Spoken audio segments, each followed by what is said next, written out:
Hello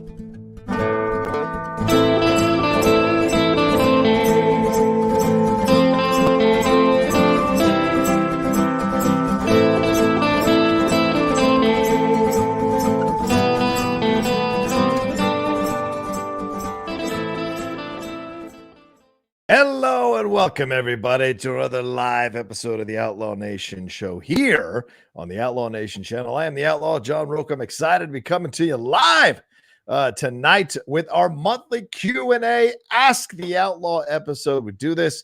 We started doing these once a month in the year of 2021. Thought it was a great thing. It's a great way to connect with the fans, connect with the patrons, connect with the Outlaw Nation, talk about what you want to talk about, hear your points of views, get your thoughts, get your questions about the worlds of entertainment, the worlds of sports, politics, pro wrestling. It's all on the table. Whatever the hell you want to talk about, that's what we talk about tonight. You want to talk about mental health, you having a writer's block, you having issues with a relationship with your family or your friends or your significant other or if with yourself. We talk about it all here and navigate you all through it. I got the Mandalorian riding with me. Wait, this side. I got the Mandalorian riding with me. I got Logan riding with me. And I got the Empire Strikes Back on the side here. Sorry, I'm going to take a drink real quick. And I've also got my Knob Creek rolling. Got my Diet Coke to mix it with. It's all, I'm ready to go tonight, have a little fun. We're going to try to hang around for 3 hours from 6 p.m. to 9 p.m. PT. See if you can hang with us and hold on to your butts, as a certain famous film once said. A certain gentleman in a famous film once said, because you never know what's going to happen on an Ask the Outlaw show, especially on the Outlaw Nation channel, where everything is in play. You want to talk about, you want to ask me about what it was like to work on something else. You want to ask me what it was like to be somewhere, what it was like to be on the set of a film and interviewing The Rock. You want to ask me what it's like to be in the Schmodown. Who am I looking at? What was it like playing one of the classic matches that I've played? What's it like being in the Finstock Exchange this year? You got my issues with the Ben Bateman or Dan Murrell or John Kaiser, whatever you want to ask me about, it's all in play, as I said, and I'm open to all of it. I'm looking forward to connecting with you all and touching base with you all. You know, I love it the most. These are the episodes that I love the most, getting to talk to you all, to hear what's going on with you, what you're feeling, what's grabbing your attention in the world of entertainment or in the world at large as well. Just finished doing a fun show with Mark Ellis, where we call the first quarter of the Celtics versus Clippers game tonight. Doing it and giving out those Top Shot cards. You know, a lot of people have been going crazy for those Top Shot cards, going nuts for them, and they're making so much money. So it was a lot of fun. So you can ask me about that. So it's all SEN Live, anything you want. It's all in play here tonight. And I'm so excited to have so many of you joining me here. We got about 32 starting off. Thank you so much. I'll definitely be taking a shot for sure. We got a first super chat that's come through here from Brian Brawlin. It says, have a great show, John. I'm turning in early tonight. I really enjoyed your appearance on Snyder's show. Yeah, I mean, I didn't tweet that out because there was a lot of stuff that I had to tweet out from a couple of weeks ago when I was on Jeff Snyder's show. Yeah, I was over there. My first trip back to Collider. I worked with Jeff Snyder there. He asked me a bunch of questions about Gina Carano, about all the topical news that were happening. All of it. Had a really great time being on that show. Certainly Jeff Snyder welcomed me with open arms. Can't say the producer did, but certainly Jeff Snyder did. And that shows class. You know, when someone's coming to be your guest and you're being standoffish and aloof to that person, doesn't show well about the kind of person you are.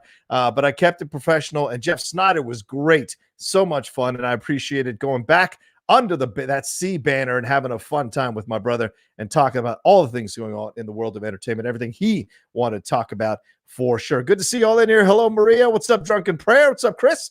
Chris Taylor as well, Jeremy Miller, Justin Toner, Sean, of course, Sean Berto producing tonight. And hey, a little bit later on, we'll put the link in the chat for some of y'all to come in live and ask your questions. Maybe we'll get a bunch of people on the screen having a fun conversation about a topic. You never know where it all goes, especially as I get to drinking. You just never know what's going to happen for sure. And don't forget, we got the Streamlabs up. The address is right there below me, right under my Patreon address. And if you haven't joined the Patreon, why haven't you? Come aboard the Patreon train. We've been having so much fun doing these hangouts on Wednesdays and Friday nights, and then on Sundays for the last few weeks. My nation has been training me from anywhere to 2 to 4 hours in movie trivia to get me ready for my upcoming match against Lightning Liz Shannon Miller on March 26th. Look, that's no lady to take lightly. That's for sure. She knows a lot about movies, so I've got to get myself prepared, got my work cut out for me for sure, and they're helping me do this. So if you want to be part of the Patreon,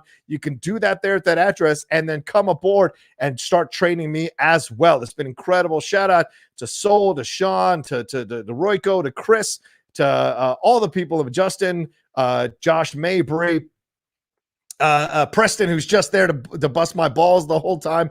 It's a lot of fun to have everybody on the group chat training me and asking me questions. Did I leave anybody out? I feel like everyone's Janelle. Who did I leave out? Sean, did I leave anybody out? Who? Justin. Oh yeah, Justin. I said Justin is one of the first people I said. Justin Toner, Josh Mabry, Chris, Soul, Cheryl has popped in every once in a while. Royko certainly asking a lot of questions. So it's been a lot of fun to have to do all of that for sure. So, and Maria showed up last time. Maria just hung out. So the Washer was watching the Golden Globes. So it was a blast having Maria on there as well. So all of that happening. We got those two hangouts and we got those shows coming back. You'll be able to participate in some of the patron shows we've got scheduled and lined up for coming up here in March and into April and for the rest of the year. So there's going to be a lot more interactive stuff coming up with the patrons. So if you want to go and join, now is the time. Patreon.com/John Rocha. But tonight is about the Ask the Outlaw. This is kind of a preview of a show we're going to be bringing back to the channel where you can ask a question. We'll do it as a whole produced show, so it won't be live necessarily, but the patrons will get it ahead of time, and the patrons will be the ones who get to send in the questions that I ask. But tonight, it's going to be wide open. Send in your Streamlabs, send in your Super Chats. You see the Streamlabs address right there below the Patreon address, streamlabs.com/John Rocha says, and send in any question you want to have answered. I've also pinned it to the chat, and it's in the description of this video, so it's all there for you to send in your questions and ask me whatever you want to ask me about in my world and in your world. That's for damn sure. And I'm going to pour me a shot now before we start off here. I'm already getting a little hot under the collar, so I'm going to turn on the AC as well. But yeah, I got my little Knob Creek rolling. This has been doing me well when we've done these shows. Little good shot there to start off. Aisha Kenya's here. Oh, shit. Does Jay Washington know you're here, Aisha? We got to text him and let him know. We got to text him and let him know that you are not hanging out with him tonight. You're hanging out with the nation. That's for sure. Let's see a little more. Put a little Diet Coke. That's right. Do a little chaser. That's right. I got no shame in my game. I do a little chaser. I got no shame in my game, son. Drunk is drunk is drunk. That's what I tell people. That's what I say. Let's see here. Who else have we got here? Let's see. People already giving me shit. All right, Chris Taylor says, Rocha, are you gonna watch Young Rock? Yes, absolutely. Chris Taylor, I am absolutely gonna watch Young Rock. It is on the NBC Peacock app. It's gonna be a lot of fun to watch that and get into all the things that are happening there, going back in time for Young Rock to see the development of Dwayne Johnson. You know, I've read all his books. You guys know how much I pattern what I do here on the Outlaw Nation around the work ethic of one Dwayne Johnson. And I know that the organization that I'm a member of, the Hollywood Critics Association, they are going to be doing a tribute to Dwayne "The Rock" Johnson this weekend. If you haven't signed up for that, it's the HCA Awards. I think it's happening Saturday or Friday. And Dwayne "The Rock" Johnson is going to be honored as a trailblazer with the Trailblazer Award, I believe. So pretty incredible stuff, and a great group of critics that I'm very proud to be a part of and be in their organization. And this week, over the last couple of weeks, actually, and thanks to Scott Menzel, who I'm going to be having on the show a little bit later on in the next few weeks. Scott, who runs the Hollywood Critics Association, he was incredibly kind to hook me up with contacts down here in San Diego, so I can now start getting in touch with publicists who are here in San Diego, so they can set me up with previews, with screeners, going to opening night events when we all get to go back to theaters, all of that. So the transition to San Diego has been a really, really good one for me in my life and my career, and certainly in my my lady's life as well. She's loving it down here. We're having a good time, and so knowing that I don't have to drive up to LA to do this kind of stuff is really nice. We'll see if they keep these junkets remote or if they eventually will have junkets where you have to drive up and be there in the hotel. I guess I can sacrifice that for the days that there is a junket, but overall it's nice to know that I'll be able to do stuff now a little bit more on the channel through those channels, through those connections as well. So thanks so much there, Chris. Appreciate it. Doug Developer says, please do not read out loud. Oh yeah. Yes, it's the yes. Let's do it, Doug. Let's do it on Sunday. Absolutely. I apologize, Doug. It's been crazy. It's been absolutely crazy. So I apologize for sure. Let's make it happen. No problem. Brendan Mars says, forgetting to mention me, eh? Yeah, Brendan has been at these, but he hasn't asked me any questions other than random questions. Other people are drilling me with questions. Brendan's just hanging out he's seeing how good I am at this because he knows he's got to face me later on behind closed doors. BLSABB88 asks, say, thoughts on Westview being dilapidated because of the blip? Yeah, that's a great question. You ask about WandaVision. I'm not going to spoil anything, so don't sweat it, but there is a shot in the current episode of WandaVision where we see Westview before Wanda got a hold of it, and it is a dilapidated place, a sad place. People are desperate for work. No one looks happy. So yeah, that's possible that half that town was wiped off the map, and they were one of those smaller towns that when you take away half the population, they actually don't function better. They actually lose a lot of their loved ones. And what that does to a small town, to lose half the town, half of the town's loved ones, what the reaction might be. So yeah, that was an incredible shot there. And you ask yourself, well, was she right or wrong in doing what she's doing? I think we're all on the side of that. She's wrong for doing what she's doing. But the other side of it is, how much understanding do you give her? And, I'm still on Hayward Island. So, I got my feelings about that in comparison to the lady Wanda, that's for sure. Let's see, Bernard Nation. Yeah, Maria says, oh, foot and mouth disease a couple of days ago. You don't remember? I do. You were in a different name, and I was just, don't sweat it. Don't sweat it, Maria. Never. You're always got license. Let's see. Let me drink some and get a little taste on the lips there, on the lips. Yeah, so we're going to have goals to hit this during this night tonight. We'd like to get as many Streamlabs and Super Chats coming in as possible. Maybe some of you can suggest stories you want to hear from me at the $100 level, $200 level, $300 level. And if we get to it, the $400 or $500 level, which would be incredible. But hey, I'm open to it. Is there a story you've always wanted to hear from me? Is there an experience I've always had, a behind-the-scenes Schmodown story, or a behind-the-scenes story at Collider, or a behind-the-scenes story here since I've been running my channel for over a year now? By the way, Sean Barreto, my producer, knows this. We are coming up on the 1-year anniversary of the Outlaw Nation show, so we're definitely going to have a big celebration for that. So get ready for what that's going to entail and who's going to be involved in it. And if we can bring back some of the best guests we've had over the last year on the show for a few minutes to hang out with us, that would be so much fun. So we shall see how that plays itself out. But yeah, maybe start suggesting some things in the chat, some all of that. It would be a lot of fun to hear what you guys have to say or what stories you want to hear about. Aisha saying we gave all our money to SEN earlier today. LOL. Yeah, the stunts are fun. And I think the ladies killing it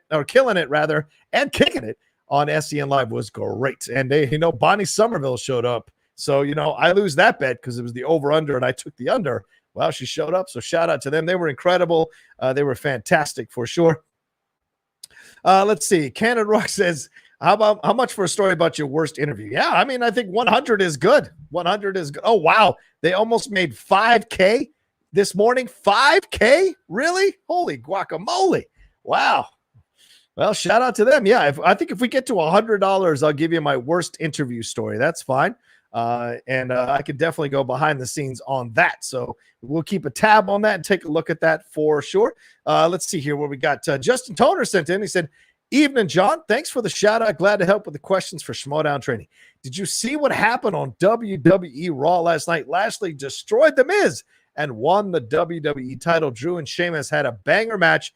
Lashley versus Drew at WrestleMania. Yeah, I think so. But I've been predicting a triple threat match. And now with Miz cashing it in, winning that, and then subsequently losing it in the next match, that's kind of a tough situation. So, imagine Miz might find his way to set up a triple threat match with him and Lashley and McIntyre. If not, I guess they move Miz over to that situation with Bad Bunny and just keep him there. But I don't know why you have him take the belt off of McIntyre for a one-night kind of explosion of interest on Twitter and social media if you're not going to lead it to something even bigger at WrestleMania. So it seems weird. You could have just kept the belt on Drew, find some way for Lashley to challenge him for the belt. Lashley beats him for the belt, then they have the rematch at WrestleMania. So just seems weird to go this route. Maybe they'll do a triple threat match. That could be a lot of fun for sure. Good to hear Sheamus and Drew had a banger of a match. No surprise at all. Those two behemoths clashing into each other. No surprise at all. All right, Brennan Mars says, do you consider Ridley Scott's The Martian a science fiction film? Well, it's a good question. Fiction being the point, right? Science fiction implies something otherworldly. He's just a dude who's stranded on the planet who has to, quote, science the shit out of the situation. So do I consider that a science fiction movie? I don't. It doesn't have the regular hallmarks of a science fiction movie. I consider it a space movie. I consider it one of the best movies that Ridley Scott's ever done. And, he's been kind of inconsistent over the last decade or 20 years, really. So I think this is one to celebrate for sure. So, yeah, I wouldn't say science fiction, but I would say a space movie or a what do you call it? A rescue movie in space more. So maybe an adventure movie in space for sure. So good question, Brendan. Appreciate it. Keep those questions coming. Those are the kinds of things I like to talk about. Ask me about movies. Ask me about your favorite movies. Ask me about the Cinephiles. We just dropped the new top 10 today. The top 10 original movie villains, and those are villains created for the movies, not something like what do you call it? Blade Runner. Like, speaking of Blade Runner, Roy Batty, that is not an original villain because it's based on a novel that Philip K. Dick wrote. Even Hans Gruber is not original because Die Hard is based on a book that was written before the movie came out, and the villain, his last name is Gruber. It's not Hans Gruber, but it is Gruber, so that's not an original movie villain. Darth Vader, an original movie villain. John Doe from Seven, an original movie villain. So there's a number of them. So if you want to ask me anything about doing the top 10 with Matt Nost, any behind the scenes stories on that, it's all on the table for sure. Canada Rocks just saying hi. Thank you, Canada. Appreciate that, man. Much love to you, brother. Thank you so much for that donation here. All right, let's see if we got any more super chats that have come through. Let me take a look here. Where we got? We're a little bit farther up here. Oh yeah, Emily Benoist. Hello, Emily. How are you? She says, hiya, John. Always have to find a way to support you when I can. Currently getting real sad watching Brie Larson's Room. What's a good cathartic cry movie for you? Oh, that's a fair question. And hey, ladies and gentlemen, just because I'm a man doesn't mean I can't cry and have a cathartic cry in a movie. I tell you that right now. I'm okay with crying in a movie. That's some good stuff, that's for sure. Those are the great ones that really kind of put you in the right frame of mind. About Time has been one of the most recent, really great cathartic cry movies, especially if you've lost someone close to you. When you watch About Time, I saw that the first time soon after my father had passed, and it was a devastating experience. And every time when we get to that moment in the movie, and those of you who've seen the movie know what I'm talking about, that moment where he can't go back, that is a devastating, heartbreaking moment in the movie that makes me cry every time. Certainly, Dad, Do You Want to Have a Catch from Field of Dreams is a good cathartic cry. Father-son stuff usually works for me really well overall. What was I watching? I was watching something the other day, and I found myself getting a little emotional. I was like, what am I doing getting emotional in this scene? So I can't remember what it was. If it comes to me, I will let you know. What's another good cry? What's a good cry? Lion King, says Kevin Merton. Jerry Miller, Good Will Hunting. Yes, when it's not your fault. It's not your fault. It's not your fault. The Time Traveler's Wife. Listen, Killshot, is that a good one? Killshot 1, is that a good one, man? Because I have not heard good things about it. I've heard it's an okay film. And this is back around the time when they were trying to make Eric Bana happen in Hollywood, but they didn't. So, Brennan says, I'll cry after his match. This coming from the guy who, had to beg off day of from the match that we were supposed to have on the 22nd because, quote unquote, his family came to town. You didn't know that day that your family was coming to town on the 22nd, Brendan? You can keep running, but you can't hide, son. Or you can keep rolling, but you can't hide, son. I'm coming for you, Brendan Marr. You better believe it. You better believe it. That's some good liquor, that is. Let's see what else. Let's see if we've got any more here that have come through. Thanks, guys. Keep sending in your Streamlabs and your super chats. Let's have something to talk about. Like I said, at $100, we'll get to my worst interview story. I'll tell you, it has to do with Jumanji. It has to do with Jumanji. And I don't think it's an interview that was ever released. But I think I put the kibosh on that interview and it's never been released, but we certainly released, obviously, the Rock one for sure. Yeah, it's the whole family of element is what Killshot is saying. That's very touching on the time traveler's wife. Fair enough. Brennan, keep talking. He keeps talking. Age before beauty. I don't know, Brennan. I'm pretty beautiful, son. I'm pretty. I'm just so pretty, as Ali might say. Outlaw Nation versus Brennan Nation. Only one nation survived. It's like Highlander. Yeah. Oh, no. More like Thunderdome, right? Two nations enter. One nation leaves. Master Blaster. All right. Let's see what we got. Anything more come through? No. Okay. Well, how are you all doing? How's the world in your life? Oh, did Raya make me cry? Maybe it was Raya. No, it was Raya. Royko, good call. I'm not going to give away the movie. The movie's excellent. It's coming out on Friday. I'm gonna be posting my review tomorrow. Excellent movie. Or Thursday. I posted Thursdays as we're close to the film dropping on Thursday night there for Disney Plus subscribers. I think you got to pay that extra amount to get it. But yeah, absolutely. Raya made me cry. It is so good. Got emotional. I was lying in bed next to my girlfriend watching it on Sunday morning, and that moment hits, and you're like, ho, and try to make sure you don't cry all over your girlfriend and you wet the sheets. Oh, look at this clown plugging himself. Of course, this clown plugging himself. Don't you have a match coming up? Jesse Swift?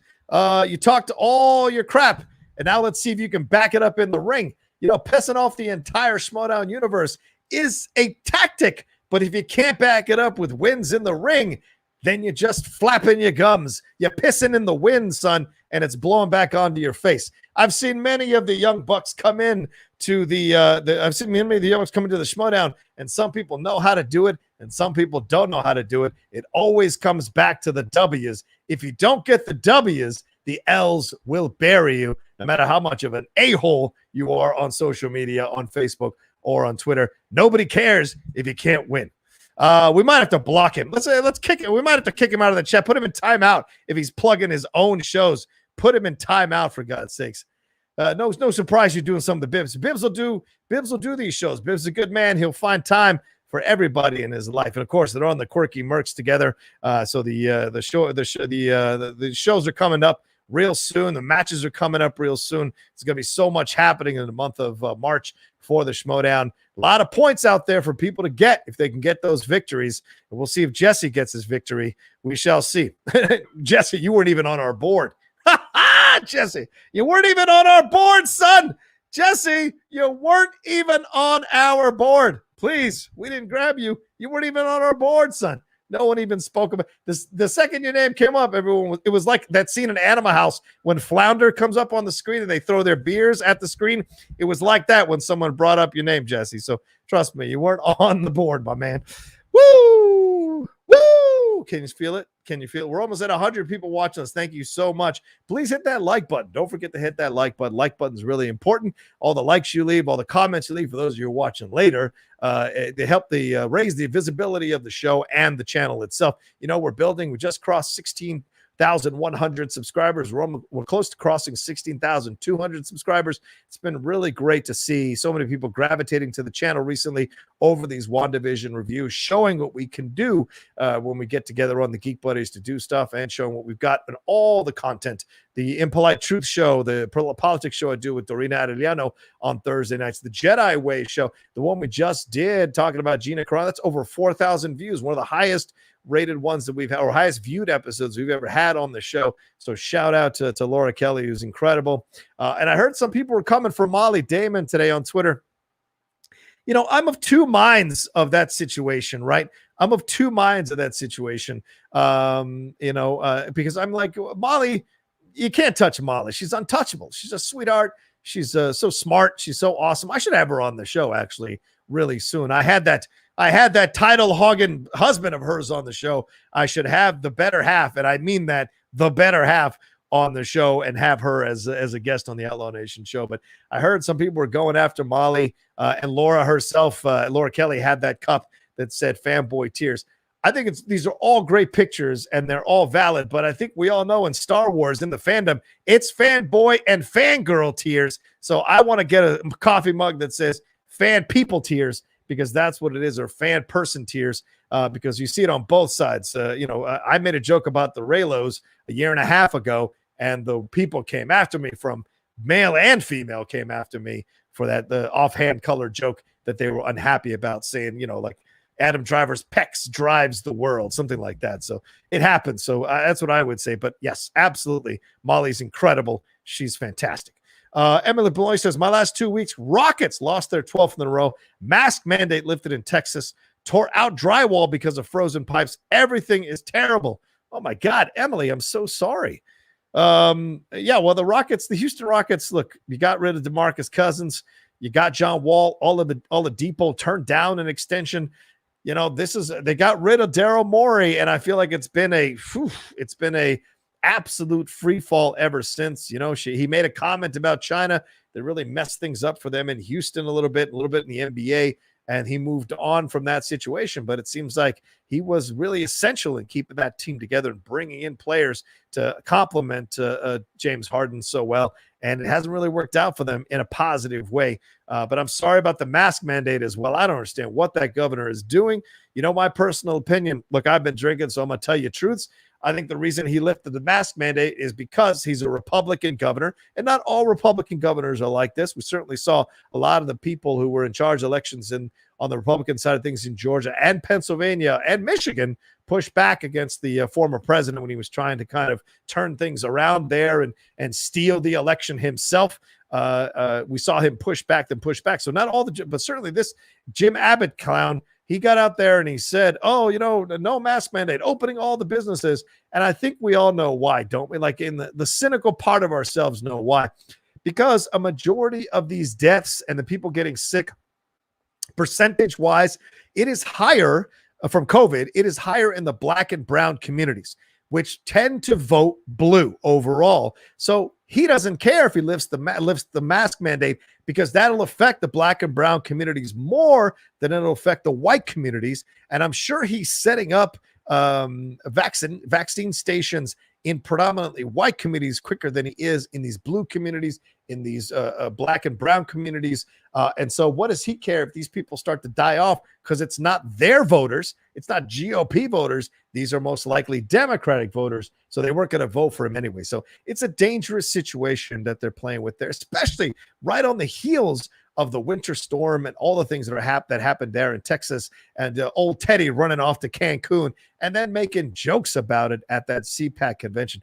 What a shameless sociopathic moron to say those kinds of things, the way he did, and disregard the suffering of so many people in Texas. Not everything's a game. When you're representing the entire state as a senator, you're representing the entire state, not just the people who voted for you, the entire state. So making those kinds of comments at the expense of the people who are back there suffering and freezing and can't eat and can't drink and can't deal with the cold or don't have any heat.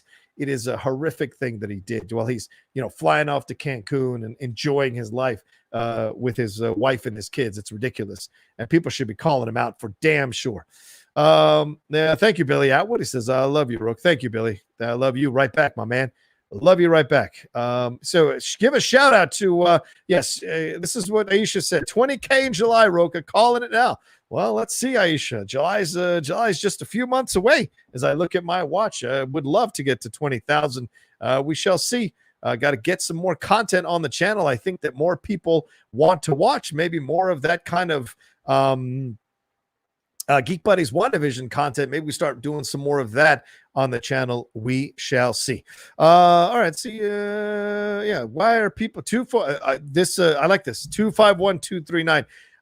Every letter is every number there is him hiding behind this avatar. Why people are bitching about what the governor said? People can still wear their mask. Yes, they can. Yes, they can. Yes, they can. But now you have to make sure. But now businesses don't have to enforce it. So you're going to have people shooting their mouths off near you, talking loudly and spreading that stuff through the spittle. And now when new variants are happening all over the country, it's such an incredibly dumb move overall for sure.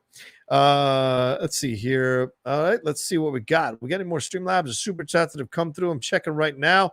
Let's see. Yeah, we got a couple of them here. Drunken Prayer says, favorite sci-fi movie. Also, do not take a shot every time Sean says, hit that like button.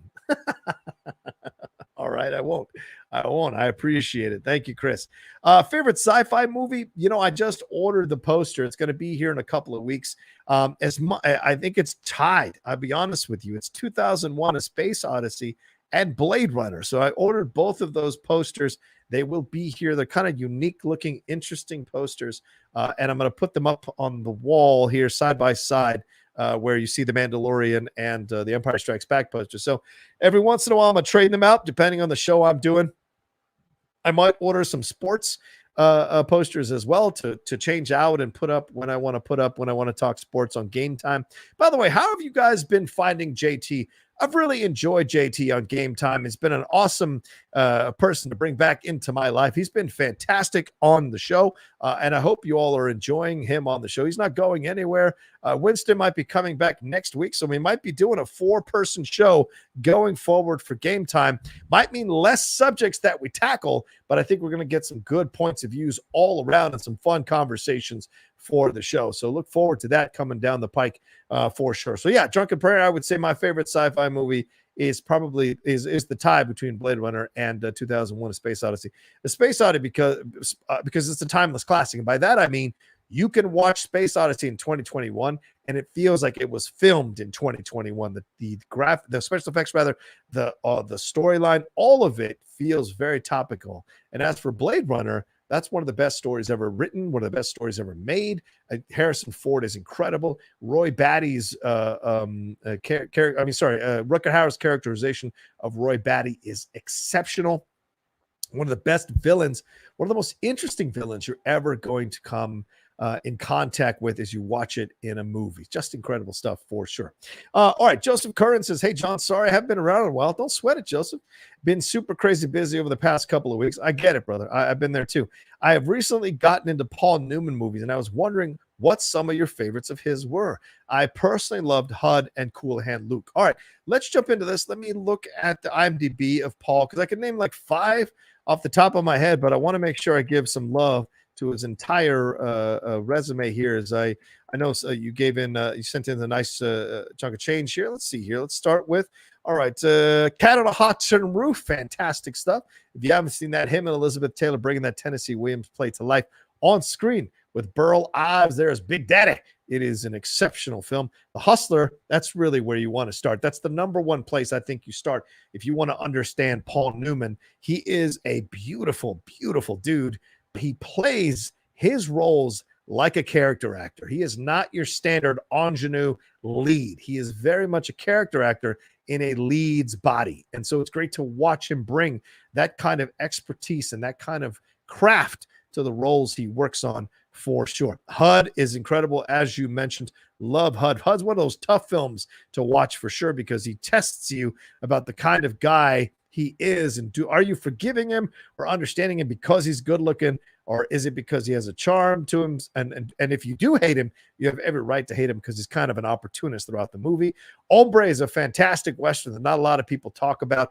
He is a Native American who is riding on this stagecoach, and when the stagecoach is attacked by these bad villains, these people on the stagecoach who had been ignoring him and dissing him and being elitist and condescending towards him all of a sudden rely on him to save them when they get kidnapped and have to be and put somewhere. So it's an excellent Western you need to see, with Paul Newman doing a fantastic job in that. Cool Hand Luke, everybody knows about Cool Hand Luke. Butch Cassidy and Sundance Kid, incredible films for sure. Want to have some fun? Go watch The Towering Inferno. What a great 70s disaster movie there. You could do that as a double bill with the Poseidon Adventure. Great stuff there. Of course, Slapshot, fantastic hockey movie. Really a bare bones 70s movie there for sure. Fort Apache, The Bronx, Absence of Malice, and really one of my favorite 80s movies, The Verdict. That's one that you gotta take a look at and enjoy. 1982's The Verdict with Paul Newman, Jack Warden. Really incredible work by an aging Paul Newman playing a desperate ambulance chasing lawyer who finds himself with this massive case that he has to deal with, going up against the church and the mistakes the church has made, the Catholic Church has made during a surgery for one of the people who came to their hospital and their cover-up. The Color of Money, I'd be remiss not to mention that for my boy Wiley, who's out there somewhere in Oklahoma studying to be a film major, studying his film major rather. Nobody's Fool is another great one as well. Of course, he was fantastic as the voice of Doc in Cars as well. So those are my thoughts about Paul Newman for sure. All right, thank you so much for that, Joseph. I really appreciate it, and enjoy your trip through the Paul Newman library. It's really great stuff. All right, so let's see. Billy Atwood says, hey, John, was curious what you think Washington is going to do with their quarterback situation. Do you think they're going to stick with Heineke or go after someone in free agency? Well, Billy, it's a great question you ask, because they're about to apparently release Alex Smith sometime in the next few days, if they haven't already, and I haven't checked ESPN of the last few hours to see if they've released him yet, but certainly that's going to happen, because he would count like 19 million against the cap. So or 14.8 million against the cap. So might as well save that money, go get another quarterback. I think they signed Heineke. They signed Heineke to that 2-year deal. So that's a positive overall. I like how the kid played against Tampa Bay in a playoff game. You can go toe-to-toe with Tom Brady and barely lose that game. You got to give props to the kid for sure. The composure he showed and what have you. Now, that also means that Tampa Bay didn't have tape on this kid, so they weren't able to study his patterns. That maybe that changes going into the new year. But I think eventually we're going to figure out how to bring in a veteran. A lot of people have been talking about Sam Darnold. I don't want to see that happen. Andy Dalton, I don't want to see that happen. If you tell me the difference between Andy Dalton and Alex Smith, I don't see a difference, to be honest with you.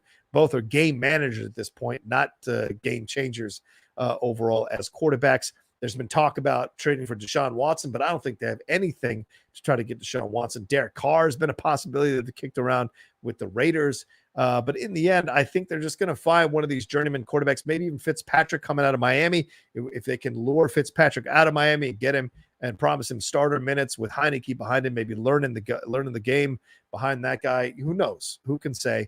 But I think we're going to have an uneven quarterback situation. Unless we pull off a miracle, I don't see us getting better than 8-8. That being said, though, you don't want to waste the prime of Chase Young right now. He was already in his prime, coming up as an incredible game-changing defensive lineman. So you don't want to waste him, because that guy, once his rookie contract is done, he may want to bolt. So you want to kind of give confidence to the kid and bring in a great quarterback, or a damn good quarterback that can get you some victories. Who knows? Who knows? But I hope something happens real soon and we could talk about Billy. Thank you so much for your question. All right, let's go back to Justin Toner. He sent in a super chat. Where's that one at, Justin? Let me move up here and see if I can find. There it is. So, John, what was the first horror film that really scared you? I have enjoyed JT on Game Time. I think he's been a great addition to the show. I agree. Absolutely. Thank you. I'm glad you feel the same way, Justin. And we got over 100 of you all joining us right now. Please hit that like button. Don't forget to hit that like button. If you're watching us later or listening to us later, this is the thing that some of you kind of forget sometimes. The Outlaw Nation Podcast Network is out there. Wherever you download podcasts, you can find the Outlaw Nation Podcast Network. Everything we put on the channel, except for the Geek Buddies, goes on the Outlaw Nation Podcast Network. Game Time, The Jedi Way, any of the movie reviews I do outside the Geek Buddies, that goes up on there. Impolite Truths, Strong Style, it all goes up. This show, it all goes up on the Outlaw Nation Podcast Network. And I've got a new show coming to the channel. We'll be announcing it real soon. We're working on the logo right now. The co-host and I, it is booked. It is happening, this show. I think you all are going to be so excited for the show coming to the channel. It's going to be a lot of fun. I can't wait till we can officially announce it. Tushka, get on that logo, son. We shall see real soon when we're going to be able to announce it. So my favorite was the first horror film that really scared you. That's got to be Nosferatu. I was, 8 years old, 9 years old. I was being babysat by my 72-year-old babysitter, Senora Lucila. That's what we call her, Senora Lucila. And I remember sneaking downstairs. She had fallen asleep with the TV on. My parents were out having a very well-deserved dinner out with themselves, and that's why they hired the babysitter for the night. And I remember sneaking downstairs, sneaking under the coffee table and watching the TV, and what comes on? Nosferatu. And it scared the living hell out of me. Seeing that vampire come out of the dark, that German vampire come out of the dark, scared the living hell out of me, messed me up for a very long time. Then Jaws messed me up, and then 1978's Halloween messed me up. So all those films in conjunction scare the living shit out of me. And it's why I'm really careful when I choose my horror, because I'm very picky about what kind of horror I want to enjoy and indulge in. And certainly Nosferatu is one of those reasons why. That's one of the classics. That's for damn sure. Let's see what else we got here. Thank you so much for that question, Justin. Much love to you, brother. Billy Atwood again. It says, also going to miss your 2-hour Geek Buddy reviews on Saturday. They help my workday go a little faster, but they've been incredible so far, and I know they'll only get better. Yeah, I agree with you, Billy. When we start, the thing is, what we're doing with those reviews is what Mike and Shannon and I normally do anyway in our lives. Sit down and shoot the shit about something we've just seen. We did it all the time with movies. We did it all the time at Comic-Con, did it all the time with TV shows. We go out to dinner and sit there and just hash out our feelings about everything, go through everything and talk about it. It's a lot of fun. So that was the Geek Buddy is just an extension of what we normally do anyway. And adding Emma Fyffe to these conversations with WandaVision has been so essential, I think, to making sure these WandaVision reviews are not just three dudes. We have a intelligent, capable, knowledgeable woman with a good reputation in the superhero world, in the geekdom world, the nerddom world, like Emma Fyffe, killing it and bringing her own points of views, bringing in her own analysis, her own thoughts. That makes us all appreciate her contribution so much. And we're hanging with her. She's not hanging with us. We're hanging with her. And it's been great to see. And we'll see who we get for the Captain America, for the Falcon and Winter Soldier. That is coming up around the corner. So certainly some decisions have to be made over the next few days. And hopefully whoever we go out to says yes. And I think Emma said yes, seeing how well the Mandalorian reviews went with Laura Kelly. So hopefully we can find someone who sees how well the WandaVision reviews went and is willing to jump on and be our fourth for that. We shall see, and we'll make the announcement soon for sure. And by the way, Emma Fyffe is not out of the running for that. We shall see if she wants to come back and cover that or not. We'll see. We're certainly we're putting all the options up in the air to see which one we want to go with for sure. All right, let's see what we got here. Marley Villaseñor says, The Outlaw. Great to see you as always. What's your favorite sports film, man? Mine is Moneyball. Brad Pitt's performance is his best, in my opinion. And I love how that A's team changed the game. Just get on base. That's for sure. That's what we tell people now in the Shutdown.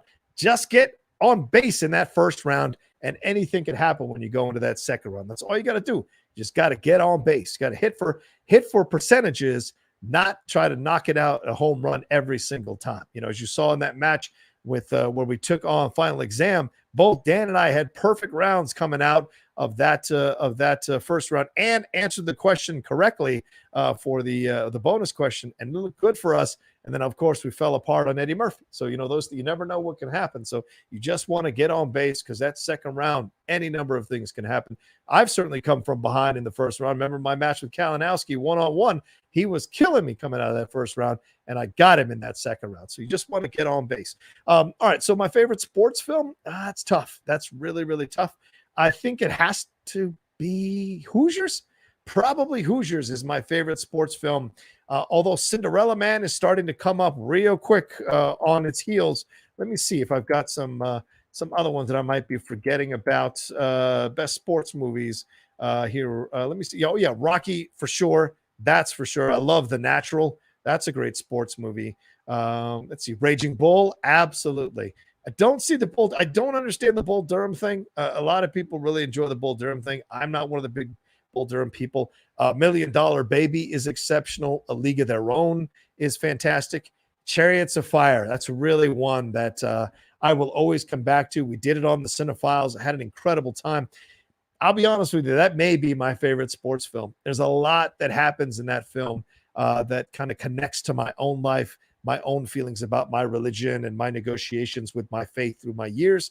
And then also the idea of having what to do once you lose, how hard you take it, and whether you can adjust and improvise and fight harder to win the next time you're in there. Can your force of will determine what you do, not only on the field of battle in terms of sports, but also in life? There's a lot of lessons there for me in sports, in that sports film in Chariots of Fire. So much love to that one. All right, so let's see where we're at right now with the goal to get to $100 to hear my worst interview story. We're at $53, so only $53 on the Streamlabs there. We got 35 on the super chat, so please keep them coming. I'm trying to focus on just the Streamlabs, ladies and gentlemen, because super chat, YouTube takes 30%. If you can only send super chat, feel free, but prefer you to send Streamlabs because YouTube doesn't take any of that for on the Streamlabs side of things. So please, if you want to send in through that, that's for sure.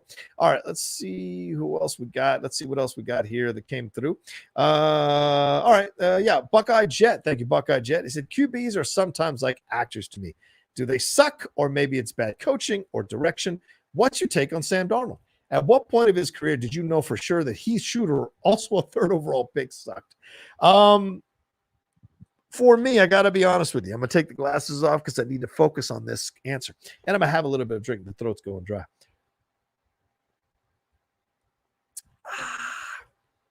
All right, so let me tell you. I knew in the second year that Heath Shooter was our quarterback that he was never going to be good. He'd have one game and then 4 terrible games. It was so frustrating to watch him lead our offense and overthrow receivers and get scared and get rushed and throw the ball away or underthrow the receivers. So incredibly frustrating. And yeah, maybe we didn't have the best coach around him for the majority of the time he was there, but he just couldn't get the job done. And you knew. And I think with Sam Darnold, look, I didn't believe in Sam Darnold coming out of college. He threw too many interceptions when he was playing for UCLA over the last couple of years of him being there in college. I didn't understand why people felt this kid was the second coming or could lead a franchise.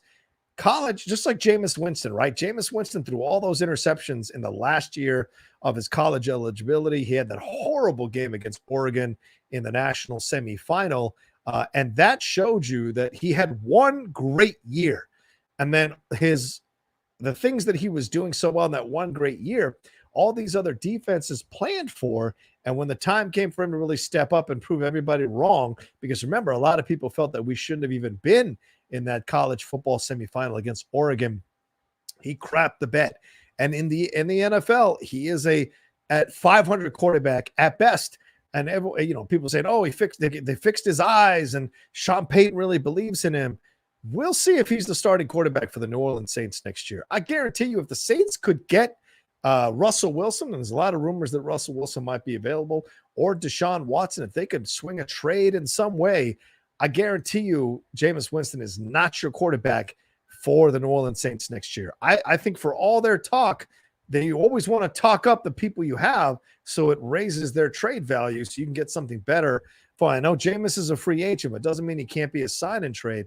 I just don't think that kid has it where it counts in order to get a team to a Super Bowl and win a title. I feel the same way about Sam Darnold. I don't think Darnold has that grit you need to have to win multiple games and lead a team to the promised land. But I might be wrong. Adam Gase is a crap head coach. So if you're going to be a quarterback for a crap head coach, it does really expose your weaknesses because that coach doesn't know how to bring out the best in you. So maybe if he does have a change of scenery, maybe if he comes to Washington, I may not like it, but maybe Ron Rivera can get the best out of him because certainly he got the best out of Cam Newton, got the best out of Alex Smith when he was there. Dwayne Haskins was a lost cause.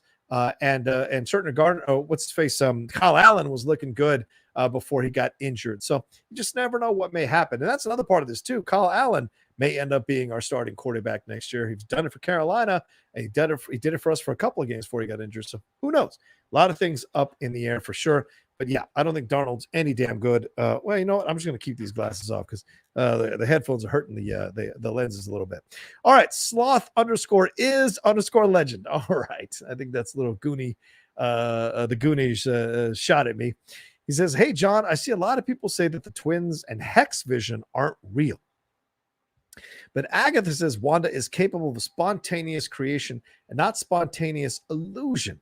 What's the point of creating Vision and the twins if they aren't real?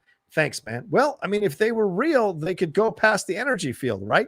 Doesn't that make sense, Loth? And we saw that clearly Vision couldn't, because he can't exist outside of the energy field. So yes, she can create the things that she's creating, but she's only creating them within the energy field. Vision, when he tried to walk out, started falling into pieces. And I bet if the kids started to walk out of the energy field, they would start falling into pieces as well and have to get pushed back beyond the energy field. This is why Wanda pushed the energy field out so far, so that she could control the amount of space that Vision could wander in, or the kids could wander in. And it's all coming to fruition, that's for sure, this week. And we're talking about having a live review episode. We might do it Friday night. The Geek Buddies with Emma Fife doing a live review episode, talking about the final episode there and breaking it all down. So it may happen this Friday night or Saturday afternoon, or Saturday morning rather, over on this channel. So we shall see. We'll make an announcement, I'm sure, in the next day or two, and let people know that we're going to do it or not. So there you go. But yeah, that's what I think. Yes, Agatha did say that, but it's creation within the energy field. Can what she create exist outside of the energy field? That's going to be the real question going forward, Sloth. So good question, man. I appreciate it. What's the point of creating Vision and the wins if they aren't real? The point is that she is navigating her grief. So when she's creating these people to be with her, it is to help her navigate her grief. That's the reason. And that's why she's mind controlling everybody. That's what she's processing her grief. This is what it looks like to see someone with this immense power process their grief. And how many of us would resist that possibility if we could hide away for a little while? If I could bring my father back to life, the temptation to do so, even at the expense of maybe some people who would be mind controlled so we could live in that situation, would be very, very tempting. So, that's what I would say to you there, Sloth, overall. All right. Dalton Johnson says, "Hey, John, how many films do you watch on a weekly basis?" Well, it all depends, Dalton. I try to watch as many films as possible. I mean, I've really kind of made Tuesdays and Thursdays my days of like watching what I can. And then, of course, the weekends I try to spend with my lady, but I do occasionally watch a film or two. So I would average anywhere probably from, 4 to 8 films a week, depending on, and it used to be higher, that's for sure. But now that I've been studying for the Schmodown, it's more about getting those facts in my head than it is about necessarily watching movies, because that's 2 hours of time that I could have been studying about that movie, gotten the facts that I needed to get into my head, and then move forward to the next movie. So those are those things that I think about all the time when I'm doing that. Sorry. Let me see here. Keep hitting the cord. I keep canceling on the cord. So yeah, that's what I would say for sure.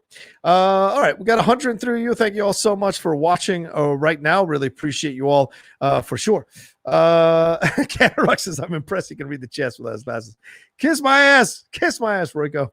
All right. I've gotten some things coming through here. Some texts from friends. Sean Buckley says, "What is grief but love? Persevering." That will get a cry. Absolutely. Absolutely. For sure. All right, let's see, Sean, if you put the link in the chat here, we're almost at the hour mark. Let's get the link in the chat, or in the Discord rather. Can you put the link in the Discord? Let's get some people in here right now. Update, we are at, let's see, where are we at numbers wise? We are at $60 on the Super Chat and on the Streamlabs end. $37 on the Super Chat. And so let's start getting that Streamlabs to 100. We get to $100. I'll tell you my worst interview story. When I was working at Collider, the person that I interviewed when I got sent on a junket, and it was a massively embarrassing story for sure. All right, let's see. What do we got here? Emily Benoit says, "The new DC animated movies seem to be contained /Elseworld stories. Do you think /hope that they'll build to another Apocalypse War level event film?" It's a great question, Emily. One of the Geek Buddies, Shannon McClung, he has been going back and watching all these DC animated movies and having a good time watching them. So yeah, your question is, do I think that it'll lead to Apocalypse War level event? I think it can. I think for sure it can. Certainly, there's a lot of great work being done on the animated side of things. And also, don't forget, something we brought up, we were talking about Superman and Lois on our review. By the way, for those of you who haven't, those of you who've seen Superman and Lois, we did a Geek Buddies review that I pulled out of the overall episode that is its own video. So if you want to watch our thoughts on Superman and Lois, the first episode, feel free to do so on the channel. I think they are building to it. And we're seeing, as I was saying, we're seeing the amount of money they're spending on these streaming channels, the amount of money they're spending to make their content look so damn good. So why wouldn't they lead to an overall Apocalypse War level event film? Would be fun to see for sure. And certainly they've got the talent to do it and the writers to do it for sure. So thanks, Emily. I appreciate it. I'll be taking a trip through those for sure. Now that Shannon's done with them, I got to maybe do my run on these and see where I'll be at. And maybe we can do a special Geek Buddies episode where we talk about all the DC animated films, which ones we liked and didn't like, what we liked about them, whose performances we enjoyed, what overall film we enjoyed, and what storylines we'd like to see maybe transfer over into live action. That could be a lot of fun as well on the channel. All right. Thank you, Emily. Let's see here. Have we got any more Streamlabs that have come through? No. All right. Sean, did you put the chat in the Discord? Yes. Thank you so much. If you want to come in live, if you're at the patron at the $10 and above level, you can now come in live, hang out with me here, and ask a question on the Outlaw Nation. Please keep sending in your Streamlabs and Super Chats, though. But if you want to come in and you're a $10 and above patron, you get first dibs to come in and ask a question live of me while I'm hanging out, having a drinker, and doing whatever. So maybe we should bring Sean and tell people I can come in a little bit later. Sean, you ready to do that? Can you give me a thumbs up? Yeah, there you go. All right, good. Sean is my producer, Sean Barreto. Sean, how can people come in here and ask questions live on the Outlaw Nation? Give you money. Yeah. What? Yes. Well, that too. Yes. If you're a $10, I'd like to say they're supporting the channel, supporting the show, supporting what we're doing here, not just giving me money. Well, giving you money to support what you're trying to accomplish, which is don't walk it back. Support the channel. That's what it's all about. Yeah, which is supporting you is supporting the channel. That's right. That's right. Giving money to you is giving money to the channel. I look okay from this angle. If I push the camera out far enough, I look all right. I wonder why that is. Anyway, Lord. Okay. Anywho, so good evening, Outlaw Nation. As you can see, John's a little tipsy already. So, so if you're at the $10 above Patreon level, the link is already in the Discord, so you can come on in. Patrons get first dibs after a while. Polly, let's make the goal a little bit more interesting for people. So when we get to the $100 level, John will also tell a story, and then I'll also put the link in the live chat so non-patrons can come into the chat as well. So everybody, we all can benefit from hearing that story, and then whoever's a non-patron can come in and ask John a question. So if you're a non-patron and you click on the link, it will bring you to StreamYards, and it will ask you to verify your microphone and your headphones. Please try to at least use headphones, otherwise we can get an echo. And John will bring you backstage, and John can see you as...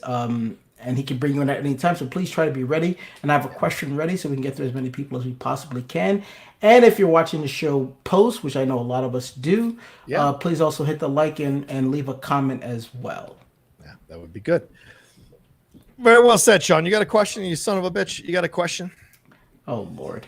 That's right. That's right. That's right. Okay, so settle down there, cowboy. Settle down.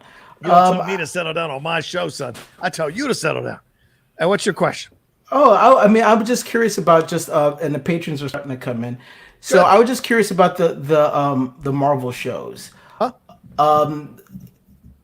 I just got to give Disney some props because the amount of money that they put into WandaVision is just remarkable. I believe, if I'm not mistaken, I think it's the most expensive season of television ever made. Yeah, I'm looking at passing the Game of Thrones one of season 8. So the fact that they're putting blockbuster studio level money into an 8-episode television show is just remarkable. So does Disney doing this change how DC and all these other streaming services look at, like, because I know Netflix has this idea. Let's just like throw a whole bunch of shows at you, and then Yeah.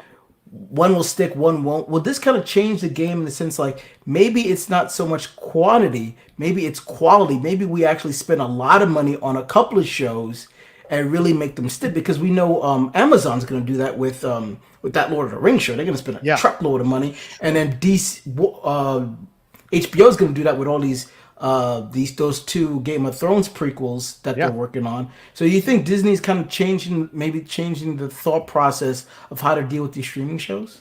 Yeah, I think so. Absolutely. And, Disney was the first one to say, we're going to be now focusing on Disney Plus. We're going to be focusing on streaming. It was HBO Max that followed right afterwards saying the date and date stuff. Do you know what I'm saying? It was a lot of drama going on there. And then Disney had the Investor Day where they, unleashed all the shows they're going to have coming up. So you look at Mandalorian. Mandalorian cost about $15 million an episode. This according to the Hollywood Reporter.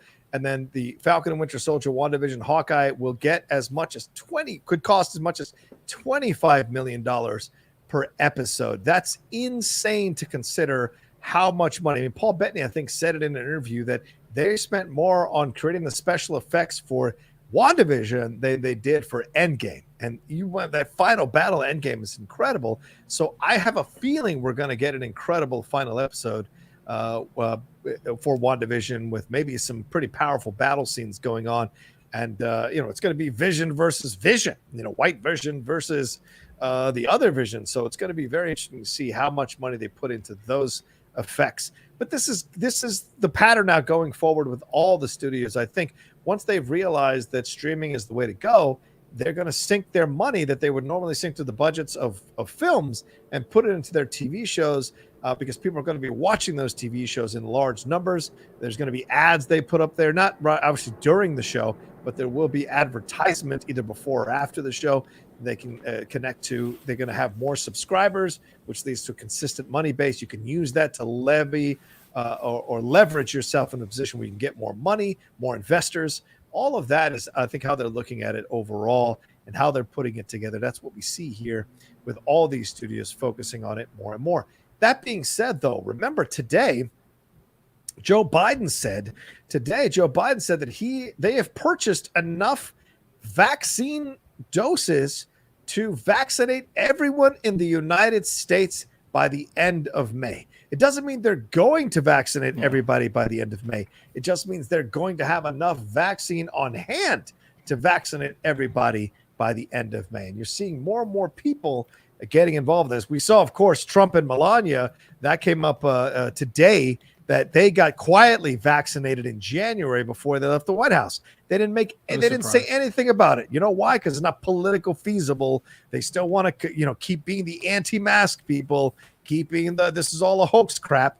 But in the meantime, they're getting vaccinated. So it's incredible the amount of bullshit that these people do, the two-facedness, the hypocrisy, and it's led to over 500,000 lives. 500,000 American lives have died as a result of this. 3,000 lives died in 9/11. We lost our fucking minds. So I don't understand the 500,000 lives dying, and people still want to put this guy in a position to be in power over this country. It's mind-blowing, absolutely mind-blowing to consider that. So and people want to get vaccinated. It's getting so tense, Sean, that people are vaccine shaming other people who post about it on Twitter if they think those people shouldn't have gotten vaccinated. So it's an insane time right now. I just wonder down the road if these studios who are putting all this money into the streaming services start to have second thoughts if we all start to get vaccinated and feel comfortable. My claim has always been not always, but over the last 6 months, 8 months, we're not going back to the levels of movie going that we did in the past. I know Tom and Jerry did well in the theaters over the weekend. Everyone's talking about it, and that's great. It's Tom and Jerry, it's kids, blah, blah, blah. But I don't think we're going back because there are going to be people who are not going to get vaccinated. There's a very strong anti-vaccination movement going on right now. The NBA players, the NFL players, they're all resisting it. Young men in the military are resisting it in large numbers. It's not a majority, but it's certainly large numbers to give the government pause that a lot of young people are questioning the vaccine because we don't know what the research is on what the after effects of this vaccine might be.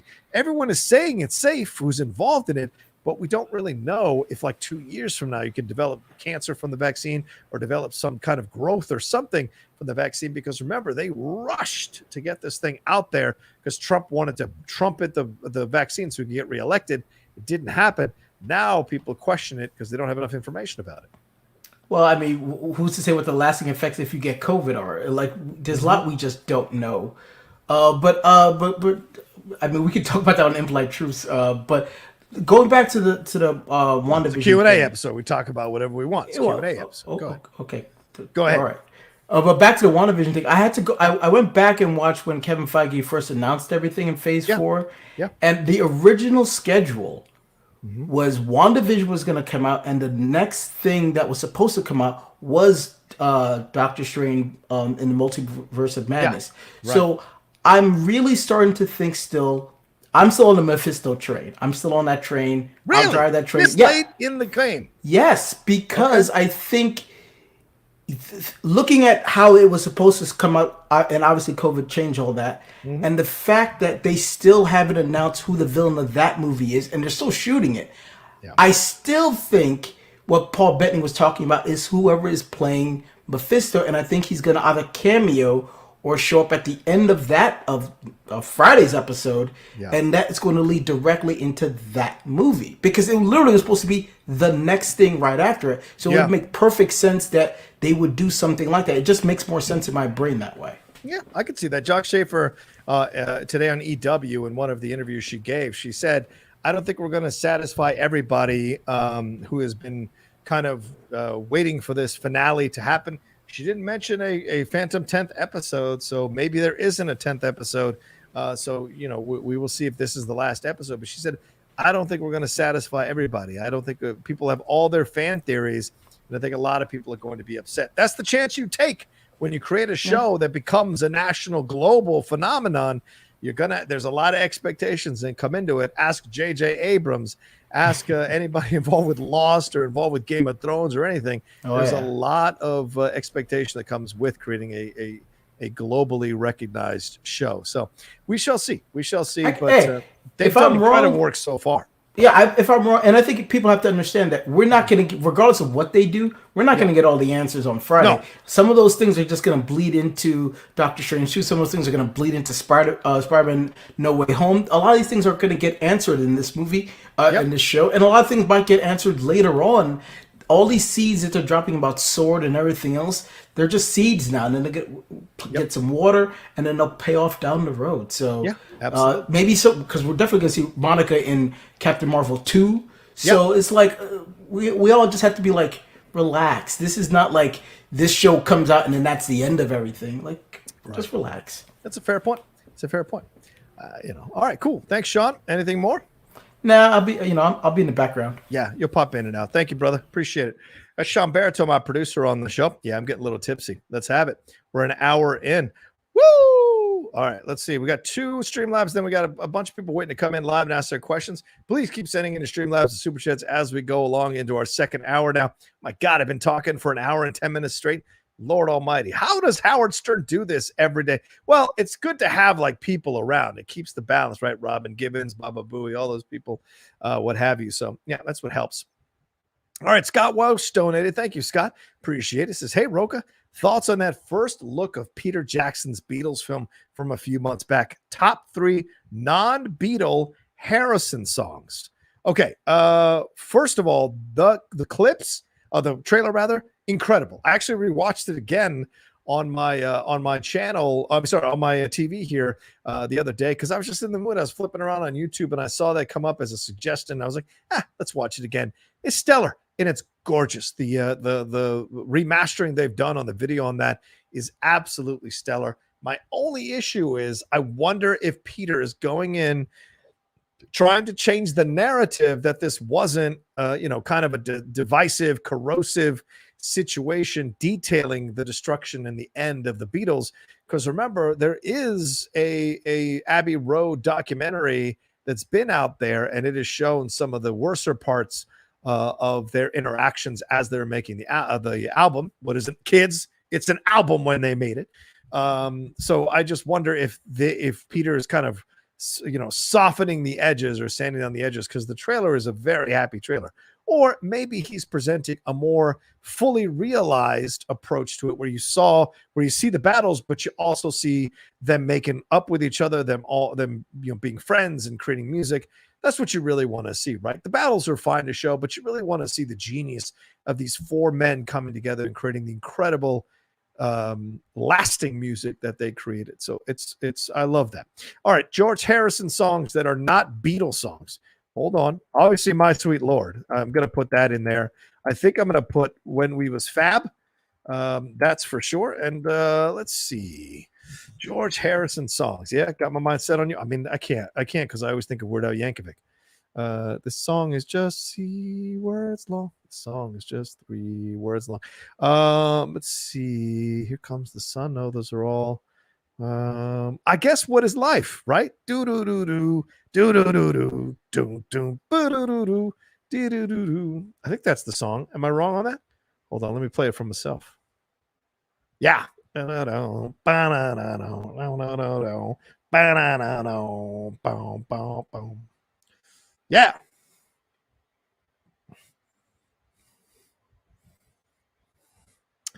I love that they've been creating these music videos for these songs over the last few years. If you haven't seen the incredible music video they did for the Beatles, for the song, the John Lennon song, it's been too long since we took the time. So quickly. Anyway, it's off Double Fantasy. It's an incredible music video where you see pictures of John Lennon and Yoko Ono flying in from a castle by the water. It's beautiful, beautiful stuff. So can't recommend it enough. And then they did a music video for this song for George Harrison, What Is Life, where they have a young girl in a yellow sweater dancing around, kind of staking her claim in the world. So pretty cool stuff. All right, let's see what's the next one. So thank you, Scott. Appreciate it. I think those are the 3 non-Beatle Harrison songs. But if you want to include the entire album of the Traveling Wilburys, if you let me choose the Traveling Wilburys album as one selection, I would put that in there, even though I think a majority of those songs weren't written by Harrison. There are a few that were written by Harrison, or maybe they all shared writing credit, but that entire album, the first volume of the Traveling Wilburys music, is stellar, exceptional. Even the songs that weren't hits is exceptional. If I could play some of them for you without getting dinged, I would, but I can't. All right, Doug Developer chimed in. He said, is there an actor who died young whom you would love to have seen working as an older actor? For me, it's John Cazale. Oh, absolutely. Wish he could have made movies after 1980 and beyond. Loving the Godfather Part 2 episodes. Thank you, and looking forward to Sunday. Thank you, Doug. Absolutely. And yes, John Cazale is an excellent choice. In fact, Steve and I just finished the last part of the Godfather Part 2 today. So it is complete. We have closed the book on Godfather 1 and Godfather Part 2. We talked about it, and Steve's going to announce it, but this is for you all because you're all watching us, or you're watching me live right now on the Outlaw Nation show. We will be doing a Godfather 3 medium. Now, those of you who are Cinephiles fans, we've been doing these Cinephiles shorts, and it was kind of a counter to how long our episodes are. Short films, short. So those are like 20 to 25 minutes, sometimes 30 minutes on a topic that a patron sends in. Now we're going to start doing these mediums where maybe once a month we do a live show on the Friday or Thursday, and we tackle a movie that doesn't qualify for the Cinephiles treatment, but still a movie that resonates with a lot of people. So we will be doing Godfather Part 3, the Coda cut. We'll be doing that, and we'll be talking about it live, and then hearing from some of you, bringing some of you in live to talk about those Godfather movies. So that is definitely coming up. So shout out to you for the John Cazale love. Absolute John Cazale is stellar, stellar, stellar. And I would say James Dean is one that I would throw in there. James Dean certainly died too young. I would have loved to have seen James Dean embrace some of the roles as he got older. I think he would have eclipsed Brando. And by that, I mean, Brando, after the 70s and a little bit of the 80s, he becomes kind of a joke with Island of Dr. Moreau, the Don Juan DeMarco stuff. Yeah, he's good in the score, but he's just kind of like, he's that kind of Orson Welles at the end, randomly popping up in these small parts in films to fund whatever. But I think Dean would have kept it going, would have kept it on the regular, and would have been incredible. Steve McQueen's another one. Don't forget that Steve McQueen died young of cancer as well. To see Steve McQueen, what he would have done as he gotten older, there's no way he wouldn't have been someone like you've seen, like Paul Newman became as he got older. I think we would have seen Steve McQueen do roles just like that as he embraced becoming an older man, what that world is like. He's a very introspective, self-aware actor. If you've ever seen any of the documentaries on him or read any of the books on him, he's very open about his feelings about certain things and his approach to the world. So it would have been interesting to see him getting older and how he navigated that from his perspective as a famous man, famous actor in the world. So great questions, Doug. Really appreciate it. Yeah, let's set up that time on Sunday for sure. All right, let me hit. Let's see. We got some people waiting. Let me do one Streamlab, and then we'll jump into people who have been waiting real quick. Ben Rayner says, "Hey, Roke, I'm hoping we get a reveal of Fantastic Four in the WandaVision finale. Woo! But I highly doubt that will happen. But if it doesn't, nothing will take away from the great show we've got, in my opinion." Yeah, I agree, Ben. I hope that that's what happens. Not the Fantastic Four reveal, but I hope that people go, this was an incredible first season. And yeah, maybe I didn't get all my questions answered, or I wasn't fully satisfied with the finale, but it was an incredible journey. And it was worth going on, and I had a blast. So hopefully that's what ends up happening. We'll see down the road if that's how people react to it. Because I know I'm absolutely satisfied already. So whatever the finale is, I trust that they'll stick the landing as best they can and leave the seeds for, as Sean mentioned, the films that are coming up or the TV shows that are coming up afterwards to pick up those storylines and thread them through, All right, cool. Thanks, Ben. All right, let's bring in some people live here. Let's see. Royko. What's up, Royko? How you doing, man? Hey, how you doing, John? Good. How are nice you? to see you. Oh, You pretty too. good. I've been working on a spreadsheet, if you know what I mean. Oh. Hit nice, just say no more. Is she a goa? Is it a goa? It's a goa. She's a goa. Oh, hey, what's it like? No, we've lost the entire friggin' audience. It's true. Now. It's true. It's Anyone true. Under 40, we lost. Well, just when you guys were talking about crying, I still remember my biggest cry was in the early '80s. I went to see Terms of Endearment with my mother. Oh yeah. And I cried like a little baby, and I looked at, and my mother was crying, and it was just tears everywhere. Like I adore that movie, but it's still, that just totally knocked me out. Yeah. So I want to tell you what one of the things that I was doing before this COVID stuff is one of my favorite things was going to see as much as I can older movies in the theater. Yeah. Yeah. And so I want to know what your experience is watching the favorite movie, but I want to tell you mine before I came because it was awesome. Sure. So in November of 2019, just before everything, a few months before everything shut down, I went to see Nosferatu. The original. Oh, shit. In a movie theater with a live band. They're called the Invincible Stars from Texas. So what is it? The from Austin, Texas. Yeah. And it was just awesome. The music, so they created their own music. They wrote their own music. Yeah. And it was like, that's what it must have been like in the 20s watching. Like, it's a lot of fun. It is not a silent experience. It is like just that live, and it's one of my favorite like theater experiences in recent memory, and especially with old films. So I don't know if you've got any like favorite experiences with an old film. Oh man, I mean, when I lived in LA, I made it a point to go to the Arrow, to the Egyptian, and there used to be a theater over on Fairfax, the Silent Movie Theater. They would show old movies there as well until the people involved in it got involved in a sexual harassment scandal, and they shut the whole theater down for a long time. And just before I left, I think they'd reopened it and were showing double bills of old movies. Also, the New Beverly, the Quentin Tarantino's theater that he bought a few years ago. Before he bought it, they were always showing old movies. When he bought it, they started showing more grindhouse type movies. Not really my cup of tea, but I enjoyed going to see old movies. I think the two really great experiences that I had was going to see Lawrence of Arabia for the first time in 4K, the 4K adaptation that they did. I remember going to the Arrow in Santa Monica by myself. Dude, there is nothing I loved more than going to those old movie theaters. When I was single, going by myself, sitting on an aisle seat somewhere in the middle where I could just stretch my legs out a little bit more, have my popcorn, and watch the movie. I would get there early so I could scope out a seat and just chill out. And it was stellar, just a stellar experience. I miss it. They don't have those kinds of theaters here in San Diego. So that's one of the exchanges.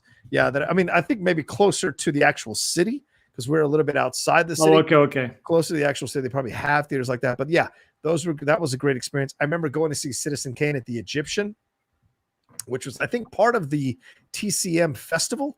And they had Norman Lloyd there, who had worked with Welles way in the past. I remember him from St. Elsewhere.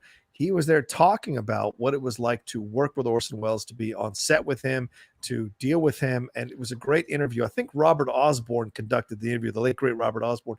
So it was just like, I loved it so much, man. I mean, LA, those 20 years in LA, the first 10, 15 years in LA, even the first 5 years when it was really tough, it was great to go and see these movies, these old movies in the theater, and appreciate them and savor them with fellow film heads, fellow cinephiles who would sit there through the end credits, even of an old movie, out of respect, and they would applaud when certain names would come up in the credits. And that I found to be such an incredible experience. And if there's anything I'm going to miss, and there's not much I'm going to miss about living in LA, it will certainly be that at this stage in my life, being able to experience that. And who knows if we'll ever get to do that again at the levels that we did it before, for sure. Yeah, I can't wait, because one of the things you would have loved is me and my friends went, it was a few years ago, but at the TIFF Lighthouse, they have a permanent theater, like the TIFF has a permanent theater in Toronto. And they had the Stanley Kubrick exhibition. Oh, yeah. You know, that was they had that here at LACMA at the LA County Museum of Art. Yes, it was incredible. So we went to see that, and then afterwards we went to see 2001 projected, and that I tell you, you would have loved that. Yeah. Just like the seeing like the models, because they had the model of the what's it called, the Jupiter. It called what's it called? That's a good. It's a good 5-pointer. It's a good 5-pointer. Yeah, I need to memorize that. Damn it! I used to know that too. I have to write it down. That's a good name. What is the name? The name? No, Discovery One. Is it Discovery One? Why can't? That is a good 5-pointer in that category. Discovery. Damn. Yeah, I missed that.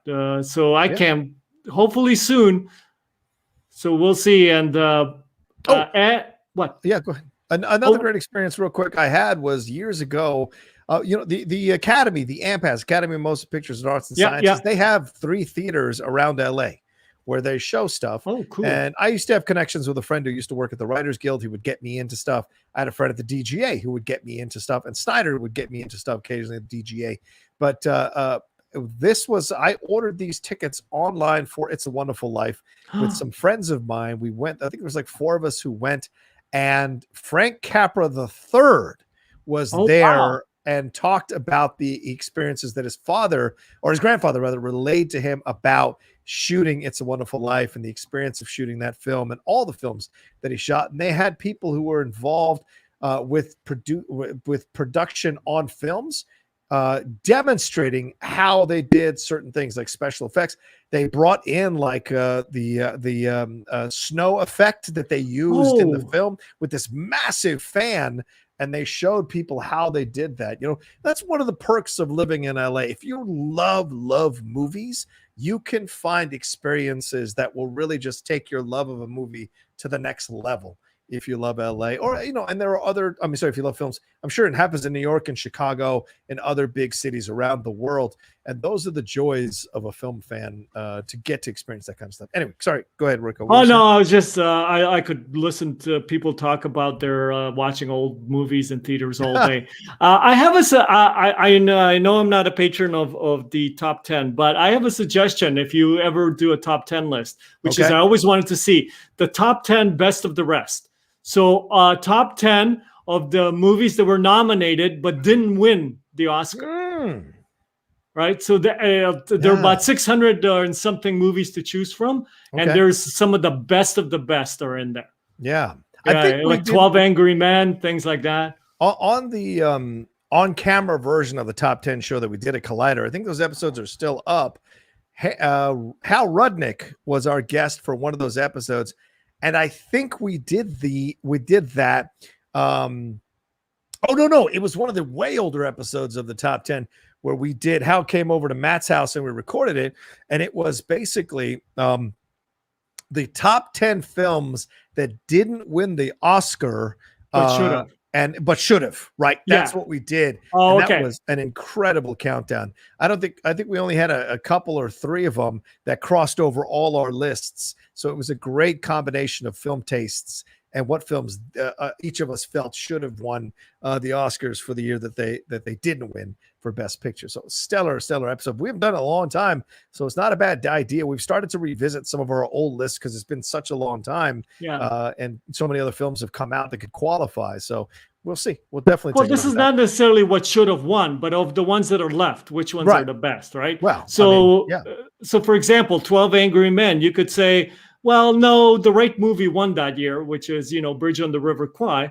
But still, 12 Angry you don't think so? I don't think so, no. I love 12 wow. Angry Men. If I'm going to pop in 12 Angry Men or Bridge on the River Kwai, I'm going to pop in 12 Angry Men. In fact, I watched the last 45 minutes on Sunday the other day, just past Sunday. I was laying on the couch. My girlfriend's out there weeding the garden because she loves to do that as a kind of meditation exercise. And I just flipped on TCM, and there it was, 12 Angry Men. I watched the last 45 minutes watching Lee J. Cobb break down. So incredible in that film. There's a cry moment. I cry every time Lee J. Cobb cries for his son. The end. That's a fucking powerful man. The fact moment, that he wasn't nominated is just again, we could talk old movies because we're two old guys. I don't know about that. I'm young as fuck. I don't know about you. Fuck ain't not young. Fuck is one of the oldest. Not a gray hair on me. Not a gray hair on me. Well, there's no hair on you to be gray. Come on. Right no, I meant. Well, no, there's no gray there. Look at that. There's not much left, but it's still not. I don't want to gray. show you down there. There's no gray down there either. I just want to I have gray chest hair. I could show you that one. No. We lost the other half. We didn't lose before. We lost the audience now. There we go. Well, don't let me lose audience. All right. Don't have me on, Dan. What the hell's wrong with? Point. Speaking of that, sorry. Before we go, I got five people waiting. No. This is a promo for one of your shows. Okay. So I thought that last Thursday's Impolite Truths was one of the best shows you did, and I'm upset that it wasn't one of the more highly viewed ones. It was people should watch it. Go watch it. It was a damn good show. Roca got a teeny weeny bit angry, and it was awesome. I was thinking of clipping out the immigration debate as a separate video. Oh yeah, we all had. So we'll see. I'll run it by Darina maybe tomorrow. And put that up there because it's been heating up. Maybe clipping out some of that stuff from. I'm 100% okay with that. Not that you need my permission, but no, it's an idea I came up with on my own, clipping out things from videos. Yeah, please do that. That'd be awesome. All right, sounds good, Royko. All right, see ya. Okay, bye. Man. All right, it's Royko. He supports the Outlaw Nation. Always coming on, rattling the cages on Impolite Truths on Thursday nights for sure. All right, let's hit one of these super chats that we'll bring in my brother Alan Smithy. Zulu Dobson says, "Hi, does Wiley still help out behind the scenes? Not anymore. Wiley is focusing on his studies there in Oklahoma. He is studying to be a film. He is a film major, studying to get his degree as a filmmaker. So we haven't heard or talked to Wiley in a very long time, but certainly he helped out a lot at the beginning for sure. So much love to Wiley and what he's doing there. Best of luck to him, and maybe he'll show up on the Outlaw Nation again down the road. Yo, Smithy. Am I live here, Roca? Am I on? Can you hear what I'm saying right now? Yeah, what's wrong? Are you okay? Because like earlier in the show, I heard you talking some serious smack about on my boy, Brennan. You remember. Oh, I'm Brennan's manager. You forgot that shit. Oh, yeah, I did. Yeah. Well, just I forgot about Brennan. You've never had a relative just show up unannounced like Cousin Eddie from vacation. It happens all the time. No, I just think your relatives don't want to visit you, Roca, and that's why they never show up at your house. Well, during COVID times, they should be visiting me at my house, Smithy. Come on. We all know you're the patient zero of this whole virus anyway. Yeah, it was me the whole time. It was always the outlaw. I never wanted to go into work, so I made sure everybody had to stay home. That's go ahead. I'm just saying, though, my boy Brennan, he's been studying. He's been working his ass off. He's been watching all of the Zack Snyder Batman and Superman movies left and right. God That's help why him. I'm wearing this hat for. Yep. That's But the, anyway, but that's so- the 1989 Batman. I know that's the better Batman movie anyway. I mean, my God, this one and The Dark Knight are the two good Batman movies. Batman Agreed. Begins is pretty good too, but the rest of those ones are whew. All right. And you want to talk about crying in movies? Mhm, Unlike you wimps, I cried in Commando. Oh, When John which part? Matrix kills Bennett. Because I was like, Bennett is the hero of this movie. Bennett should have had spin-offs galore. That's why I cried. Really? Is You Bennett guys- the guy who drops when he says, "Oh no, that's Is what's Bennett his face?" the guy? He's the guy, that actor from Mad Max. Oh, that guy at the end. And he wears like the Oof. chainmail. He should not have had spin-offs. Woof. Oh, come on, dude. That would have been awesome. He is not. Now that I good in that understand movie. why you are crying, man. Because you're sad. It's good. This is The manager crime- Smithy, by the way. I'm Yeah, I know. I can feel practicing. it. That's I'm good. You're doing seeing, well. and you're wearing your Adidas thing, your all day I dream about Schmodown jacket. That's what that is. Yes. I like to be comfortable. It's the only thing that fits anymore because I put on my COVID-19. So I get this jacket that extends out and covers up my stomach, for God's sakes. It's a shame. Get I on tried that to put on- bicycle. I tried to put on a suit jacket the other day. Woof. It's tight. It's tight, ladies and gentlemen. It's tight. You got to be So ready shows. for those auditions, Roca, because that's what they always say. Could you lose 10 pounds? And you're Yeah. like, Yeah. That's my agent did say that. So I put them on hiatus. I was like, I'm going to take a hiatus. I don't need to be having you pressure me into losing 10 pounds. I got too many things I'm focusing on. I'm trying to win a Schmodown belt, son. I got no time to worry about dropping pounds. how's studying going? How's your I mean, you have to reveal any things, but are you feeling confident? It's doing well. I mean, I'm surprised to not see you on the Sunday sessions, but yeah, we've been having fun studying on Sundays from 2 to 5 every Sunday, having a good time. And they've been incredible. Soul's been marshaling the forces. Brendan pops in for like half an hour to drop snarky comments and leaves. That's what he's supposed to be doing right now. I guess so. You know, Getting he into seems your to- head. He seems to always conveniently have dinner right after he shows up to hang out with us. So, or a family member stopping by. It's a technique, Roca. Yeah. He's getting into your head rent-free, but you're actually paying rent to be, so it ain't free, buddy. You're paying full price for that. That's right. Anyway. That's right. That's right. All right. You got a question? Hey, are we allowed to drop some WandaVision spoilers? I mean, it is Tuesday. Let's see. Yeah. Yeah, I think so. I don't think Preston's watching. So I think we're fine. And Preston, honestly, you can, if you wait this long, I hate to break it to you, you're subject to the 24-hour rule.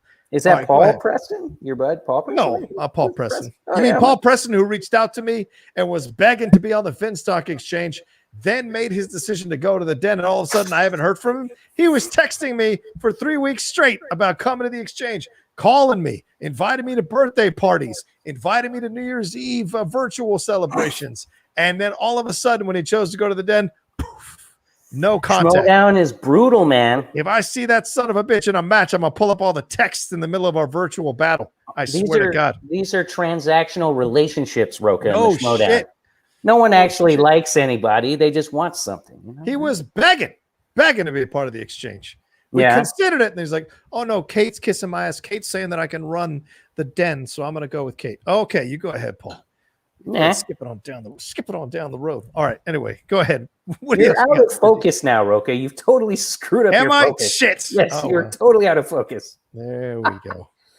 Hey, well, I'll just Feel the say power. this. Feel the power. I'll just say this. This last episode of WandaVision is the one that finally got me on board. Oh, wow. Really? And I'll tell you why. Tell me. Break it Because down. I don't like all this talk about, is it Mephisto or is it like Loki or something? Sorry, I shouldn't do that voice. I'll show more respect. But anyway, I don't want the Marvel verse to come after my ass. No, But my whole thing is I'm like, why sitcoms? Why is it sitcoms? we That's got what it I in the wanna last know. episode. That's what I'm saying. Right. That's why I'm on board. I finally am like, I Oh. didn't think they would have a satisfactory explanation for that. They would just Right. be like, Loki thought it would be cool. And I'd be like, oh, that's bullshit. But instead, but I said liked that they I showed the discs. And I said it in our review, our early review, that I thought she was seeing these kinds of sitcoms because she grew up in a war-torn Eastern European nation, and maybe sitcoms was all they had. Yeah. So the fact but the fact that it was a little bit different in that he was selling the discs rather than that was the only thing on the television was a nice twist. It was a nice change of pace. In Hurt Locker? Now I'm just thinking that. In Hurt Locker, wasn't the little kid trying to sell him like a DVD? Well, I don't know. You don't know? It could be a 5-pointer, Roka. It could be a 5-pointer. That is a 5-pointer. Well, my family's going to show up that day, so I don't have to answer it. So. Oh man, you know what? I'm going to let you slide on that cheap shot, but that's cool. You know, we'll take it to Twitter later. You'll see more of me. Brennan and I are going to. Actually, I haven't helped Brennan study or do anything at all, so I just feel like I should do something. So this is what I'm doing. Yeah. I hope you appreciate it, Brennan, because I'm rooting for you. I want you to. Oh wait, take this. There's Cheryl says, "Don't help him study against Brennan Smithy." There you go.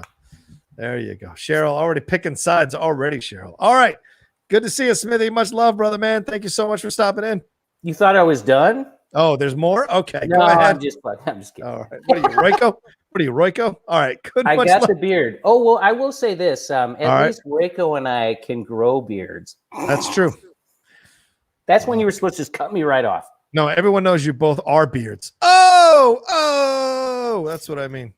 That's a long distance relationship, but I'll go with it, you know. All right. Anyway, much love to you, man. I'll see you later on the battlefield. That's right. Yeah, that's right. Peace. Right. Peace. All right, that's Smithy there. He's directed some of your favorite worst films ever. The director, Alan Smithy. So great to see him here on the channel. Love it when he pops up.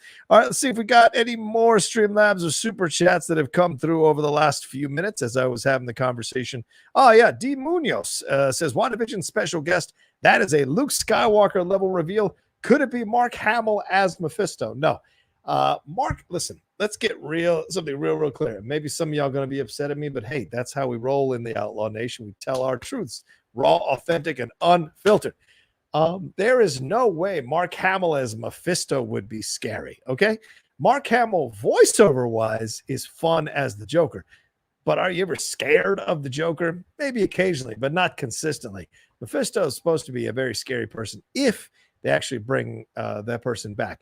And Mark Hamill at this age, live action. Do you remember when he was on, was it The Flash when he was playing the trickster? Does that scare you at all? So that's what Mark Hamill can play. Playing really evil people that go deep in the darkness and have that energy, that's not something I can see Mark Hamill doing live action. Maybe voiceover wise, but not live action. So D. Munoz, I don't think so. I think what Shannon predicted, Shannon and other people have predicted is that Paul Bettany was talking about himself tongue in cheek, kissing his own butt, saying he's always wanted to work with this person. This person is one of the funniest people, one of the most incredible actors ever. And so he's essentially tongue in cheek talking about himself, because he's going to be going vision against vision in this next episode. So I think that's what he was saying. So fantastic stuff by people in some people in Shannon McClung. All right, let's bring in Justin Toner. What's up, Justin? How you doing, brother? Hi, John. Good to see you. Oh, good to see you as well. What's going on? Oh, just for a change, I'd put on a hat every once in a while. Nice. Look at that Yankees hat. Hey-o. Yeah, have you seen any of the spring training footage? Not yet, man. I've been taking it slow on the spring training stuff, but certainly as it gets closer to opening day, I'll be focusing on it more and more. Why? Have you been watching it? A little. Okay. Gary Sanchez just destroyed a home run the other day. That was Nice. went way out of the park. It's it was all over Twitter. So I'm like, Wow. well, I hope he hits like that this season, because it's he was a little slumpy last season. That's why I don't watch the preseason, man, because I don't want to get my hopes up until the I know. balls and the bats really count, man. You know? Yeah, I'm hopeful this year. It's made some good moves with the pitching, so we'll see what happens. Yeah, I agree. Especially see how things are, especially with how many, if they're going to let fans in this, at all in this limited capacity. I mean, they did that for the World Series, and that seemed to work out pretty well. Yeah. So yeah, that's true. So what do you got? I got a question. So Okay. we've talked about one of you and I favorite directors, Kurosawa. Yeah. I'm curious about probably my favorite director is Alfred Hitchcock. And so I was wondering, because I haven't heard you talk about Hitchcock too much, what you think what are some movies that you've seen of his, because like, well, I haven't seen all of his movies. His filmography is insane. Yeah, it's because pretty like how many intense. movies he did in the course of his career, starting all the way in the silent era in the 20s, all the way into the 70s. Yeah. What are some of the favorites of his that you've seen? And all right, yeah, let's talk about it. I love Lifeboat. Lifeboat's one of the best films I've ever seen about World War II, because it's essentially World War II in a lifeboat. Yeah. The idea of trusting someone from the other side is, what's it worth? What is it going to cost? Should you not? And then when something is revealed at near the end, was it all worth it? So it's just like, it's so many questions that are being asked. That's where his horror really works best for me. Not the special effects or, the birds and all of that. It's more about the actual conversation, the psychological horror, which resonates deeper than something jumping out of a closet at you, So I love that. I think 39 Steps is a fantastic one. Oh yeah. As well. So I have that as a I got that on Criterion. Yeah, Criterion somewhere in my collection. That's one of his like from his his British era before he moved to Hollywood. That's one of my favorites. The other one is The Lady Vanishes. Oh yeah, The Lady Vanishes. Last one he made before he went to Hollywood. Yeah. I love that one a lot. I think it's like a great... Go ahead, sorry. I think it's just that one, like both those are nice little like really cool like spy kind of like thrillers that he did there. But what I love about The Lady Vanishes is that it does play with you, because it's like did she imagine the nice old lady, was it all in her head, like what people are telling her, and she's like no, this woman was real. It's like so kind of he plays with it just a little bit, wondering, making you think that maybe she was like was hallucinating or something. It's like it's not there, but there's some good twists in that one. It's like I really enjoy that one a lot. Absolutely. I think Notorious and Spellbound are fantastic as well. Oh, Notorious is so good. Notorious is damn good, and Rope is a great one. I just watched that one for the first time last year. Right. That one really impressed me. Yeah. It's all conversation. The entire movie is conversation, and the implication of the horror is right in the room. Oh yeah. It's brilliant. Oh yeah. And I loved how it's like just like he only did like a few cuts in that movie. It's like, so there's like really long takes where you're like with the conversation and you're following the characters around. And the way, and it's like just a simple, pretty much it's a one set movie. It's like it just takes place all in the killer's apartment, and where they're having the party, and they invite Jimmy Stewart over and to make themselves feel good because they think they've got away with the perfect murder. Yeah. And it's like, the body hidden right there in plain sight for everybody. Brilliant. Yeah. Yeah. And the arrogance, the hubris of the young man trying to show off to the old man, and then what ends up happening to them as a result of his hubris. I love Jimmy Stewart's realization that his like beliefs and philosophy have done to these two guys, what they turned into. Right. And it's like it's really neat watching him realize that like whoa, was I wrong. Yeah, absolutely. But as he slowly figures out what they've done, it's like I was really impressed. I just wish I had watched it sooner, because that one really surprised me. I think they turned it into a play as well, because that could all happen on stage completely in 3 separate delineated rooms. If you wanted Notorious stuff, like Cary Grant and Birdman. Oh man, those two are amazing together. Yep. Rear Window is obviously fantastic to catch a thief. Vertigo, certainly Vertigo is probably my favorite Hitchcock is Vertigo. I walk between that and Rear Window. Because Rear Window was the first one I ever saw. So that's what got into Hitchcock. I watched Rear Window first, and that just blew my mind. And so I just started searching out more and more of his filmography after that. That's fair. A lot of people enjoy Rear Window for what it shows you about the world. It was kind of advanced for what we're doing now, to be honest with you. Watching these reality shows, we're essentially watching Rear Window on all these televisions. People's lives played out, Yeah, that there was definitely a lot of like the voyeurism, like watching Yes. getting into watching what other people are doing and getting like almost like obsessed about other people's lives. Definitely a little bit ahead of its time there with some of the subject matter. Absolutely. I love all those the ones that I've met. Yeah, Vertigo, like I said, North by Northwest is fantastic. Psycho is good. So the Birds are good. I don't run and watch the Birds that much. Yeah, me too. And I never watched I haven't watched a lot of the last few ones, like Torn Curtain, Topaz, Frenzy, or Family. No, Plot. I haven't either. I'm going to watch Frenzy. My friends and I when we finally are able to get together and do like a movie night again, we want to do a Hitchcock night, and the plan is to watch Rebecca and Frenzy. It's a double feature because I haven't seen Rebecca yet, and like I got the Criterion Blu-ray a while ago, but I just haven't gotten around to it. So it's like as much as I want to watch it, I'm saving it so I can watch it with my friends, so I can so we can really like enjoy it together. Because like I've heard a lot of good things about how good Rebecca is, so it's like I'm just like chomping at the bit to finally be able to watch that. It's like. But I enjoy being able to watch like stuff like that with my friends. I think I miss that. So hopefully soon we'll be able to do that. We shall see. Definitely.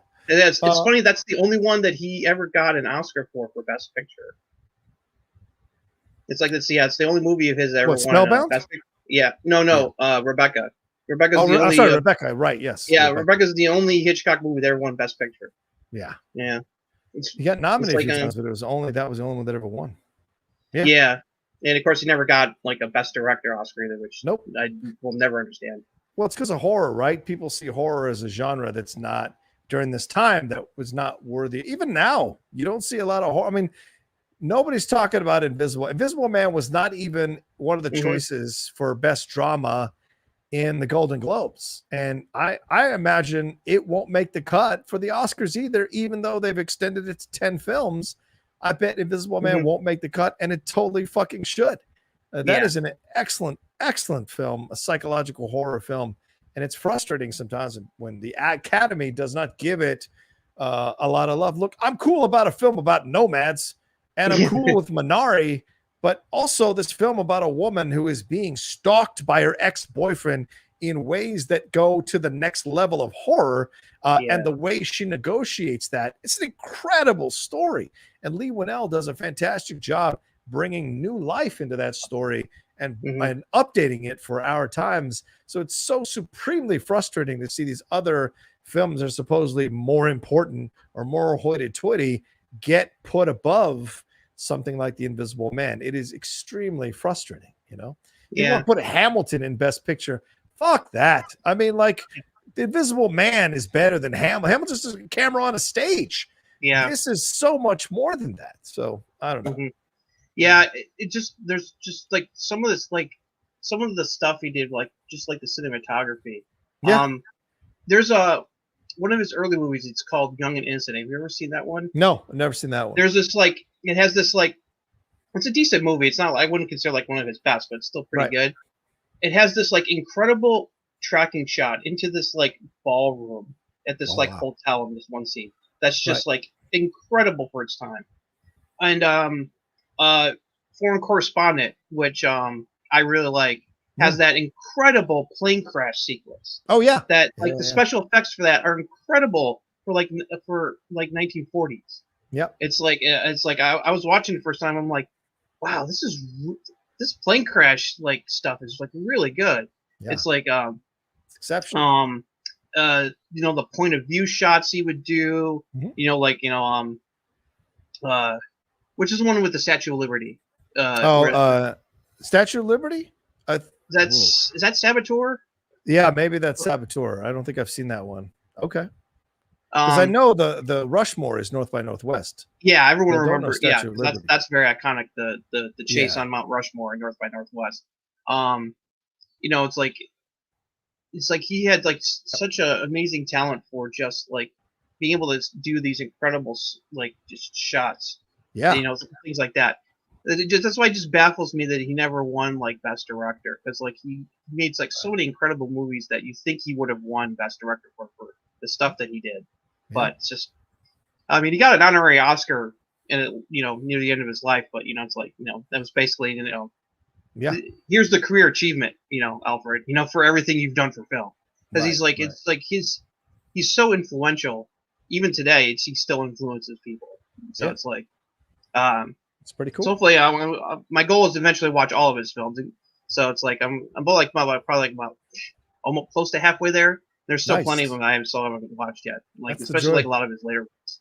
Yeah, that's the joy of jumping into a director's resume, especially someone as extensive as Hitchcock, is you get to go through the journey of his talent and see the ebbs and the flows. I wish Criterion would re-release. They had Spellbound. They released it on DVD like a long time ago, but it's been out of print. And they re-released all the other Hitchcock ones. They re-released on Blu-ray. I've got all the other ones on Blu-ray, and so it's like that one's kind of hard to find. I'd like to rewatch that again. I like that one a lot with Gregory Peck. I wonder if they have it on the Criterion channel. That's another way. I've told a couple of people who go to Criterion channel. It might sign up for that because you can watch so much of his films just back to back to back. So cool. All right. Anything more you got, Justin, or should we move on? No. That was fun. It's like it just blows my mind like he did so many different genres so well. Yeah. I mean, from like horror to suspense to comedy. I mean, some of his comedy, like even in his even the little bits of comedy in some of the more dramatic movies are done really well. Yeah. So it's like he was so versatile, and it's like I just love going back to watching some of his stuff every once in a while. Yeah, sounds good. I agree. You should. Yeah, that's the mark of a great filmmaker. You want to go back and see his stuff over and over and over again. Awesome. Well, great to see you, man. Thanks for stopping in, brother, man. Much love to you, Justin. Thank you. See you soon. Yep. Take care, brother. Yep. See you soon. That was Justin Toner. It's always great to see Justin. He's such a fun guy to talk to about films and pro wrestling, and he's been helping me train for sure for the Schmodown. Sean Barreto, thanks, Sean. Very kind of you to send in some money. We're at $94 right now for that story. $58 in the super chat. You know, I want to get over 100 in the Streamlabs so we can tell that my worst interview story. We shall see if we get to it. So let's bring in Brennan. Want to talk some shit? Brennan, what's up? And Smithy, you are awesome. You're my guy. Kinda. He's kind of awesome. Well, he did direct that horrible version of Dune. So yes, very true. That's a great point. So anyhow, how you doing there, okay? Good, brother. How are you? How are things? I am good. I was thinking the other day about George C. Scott refused his Oscar because he did not feel that there was any point in comparing movies. Yes. In comparing performances. And I think I'm a similar mind. I enjoy the Oscar season because it gives me a list of movies to go and check out. Yes.